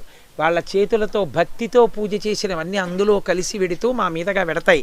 అటువంటి స్నానానికి మాకు అవకాశం ఇస్తున్నావు. అమ్మా నువ్వెవరో తెలుసా? బ్రహ్మగారి కమండలంలో నీరు. నువ్వెవరో తెలుసా? విష్ణుపాదములు కడిగిన తల్లి. నువ్వెవరో తెలుసా? పరమేశ్వరుడి శరీరాన్ని తడిపిన తల్లివి. ముగ్గురు మూర్తులతో సంబంధం ఉన్న నీలో నేను మునుగుతున్నాను. అమ్మా నీకు నమస్కారం. చెప్పండి. ఆదావాది పితామహస్య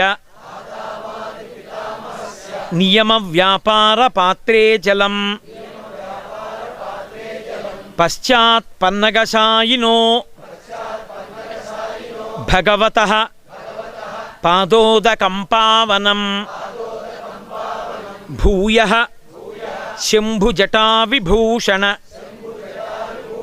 మణిర్జహ్నోర్మ హర్షేరియం కన్యా కల్మషనాశిని భగవతి భాగీరథి పాతు మమ్ము రక్షించు. చూసారా మళ్ళీ శంకర్లు? అది ఆయన అనుగ్రహం అంటే అని అంటారు. అమ్మా శేషుడి యొక్క శరీరం పడుకుని ఉండి కదులుతుంటే ఎలా ఉంటుందో చూడాలి అనుకుంటే భూమండలం మీద అలా చూడడం, శేషుడు పాకుతుండగా చూడడం కుదరదు. ఒక్కని ప్రవాహాన్ని చూస్తే తెలుస్తుంది. శేషుడు ఎలా కదులుతాడో అలా కదులుతావు. ప్రవహించి వెళ్ళిపోతూ ఎక్కడెక్కడెవరు నీలో మునిగారో వాళ్ళ పాపాలన్నీ తీసేస్తావు. అటువంటి తల్లి నీకు నమస్కారం. చెప్పండి. శైలేంద్రాదవతారణి నిజ జలే మజ్జనోత్తారిణి పారావార విహారిణి భవభయశ్రేణి సముచ్చారిణి శేషాహేరనుకారిణి హరశిరోవల్లీ దళాకారిణి కాశీ ప్రాంత విహారిణి విజయతే గంగా మనోహారిణి. ఏమి శ్లోకాలండి శంకర భగవత్పాదాచార్య కృతం. మీరు బెంగపెట్టుకోకండి. రోజు నేను మీతో కాశీలో ఏవి చెయ్యాలని చెప్పిస్తున్నానో ఇవన్నీ కూడా పుస్తక రూపంలో తీసుకొచ్చి మీరు కాశీ యాత్ర పూర్తి చేసేటప్పటికి మీ చేతిలో పెడతారు. మీరు కాశీ వచ్చినా మీ వాళ్ళు కాశీ వచ్చినా మీరు అది ఇచ్చి చదువుకోండి అని చెప్పచ్చు. హరిప్రసాద్ గారు ఆ పుణ్యకార్యాన్ని చేసి అందరికీ అందిస్తున్నారు. అది ఆ తర్వాత ఎన్ని లక్షల మందికి అందుతుందో మహానుభావుడు తరించిపోతాడు దాని చేత. శంకరులు అంటారు, అమ్మా ఎవరు నీ తరంగముల యందు స్నానం చేశారో వాళ్ళకి పాపం లేదు. పొరపాటునైనా సరే ఇలా నీళ్లు కొంచెం తాగాడో వాడు వైకుంఠవాసానికి వెళ్ళిపోతాడు. అమ్మా నీ నీటిలో పడడం ముందు ఇంద్రపదవి కూడా ఎందుకో పనికిరానిది. అంత గొప్ప శక్తి కలిగిన గంగా నీకు నమస్కారం. చెప్పండి. ఇప్పుడు కుతో వీచిస్తవయది గతాలోచన పథం త్వమా పీతాంబరపుర నివాసం వితరసి త్వదుత్సంగే గంగే పతతి యది కాయస్తనుభృతాం తదా మాతః శాతక్రతవపద లాభోప్యతి లఘుః. శంకరులు అంటారు, అమ్మా నా జీవితంలో నా కోరిక ఏమిటో తెలుసా? ఎప్పుడూ నీ తరంగములను గురించి ఆలోచిస్తూ ఉండాలి. విశ్వనాథుడు, కృష్ణ భగవానుడు వాళ్ళ రూపాన్ని మనసులో స్మరిస్తూ ఉండాలి. సమస్త పాపాలని నాశనం చేసి శరీరం విడిచిపెట్టాక నీలో మునక వేసిన వాడెవరున్నాడో వాడిని చెయ్యి పట్టుకుని స్వర్గలోపపు మెట్లెక్కించి పైకెత్తి తీసుకెడతావు స్వర్గలోకానికి. అంత దయ కలిగిన తల్లి, ఒక్కసారి నీలో స్నానం చేస్తే స్వర్గలోకపు మెట్లు చెయ్యి పట్టుకు పైకెక్కిస్తావు నువ్వే శరీరం వదిలిపెట్టాక. అటువంటి తల్లి నీకు నమస్కారం. చెప్పండి ఇప్పుడు. భగవతి తవ తీరే నీరమాత్రాశనోహం విగత విషయ తృష్ణ కృష్ణమారాధయామి. తెలిసి తెలియని వాళ్ళు శంకరాచార్యులు వారు శివుడి గురించి రాశారంటారు. అసలు శంకరులు ఎక్కడ చెప్పినా విష్ణు స్వరూపం గురించి చెప్తూనే ఉంటారు. ఆయన లాంటి మహావిష్ణు భక్తుడైన అటువంటి ఆయన గురించి వదిలిపెట్టేశారు.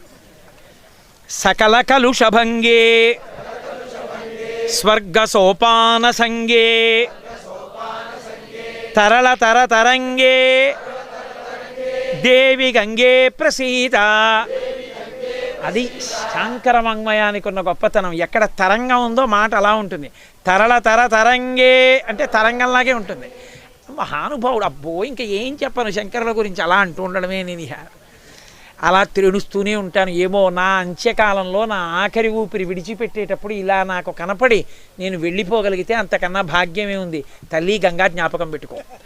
కాబట్టి అదే ఈ శ్లోకంలో మనం అడుగుతున్నాం. మాతా జాహ్నవి శంభు సంగమిళితే మౌళౌ నిధాయాంజలిం త్వత్తీరే వపుషోవసాన సమయే నారాయణాంఘ్రిద్వయం సానందం స్మరతో భవిష్యతి మమ ప్రాణ ప్రయాణోత్సవే భూయాద్భక్తి రవిచ్యుత హరిహరద్వైతాత్మికా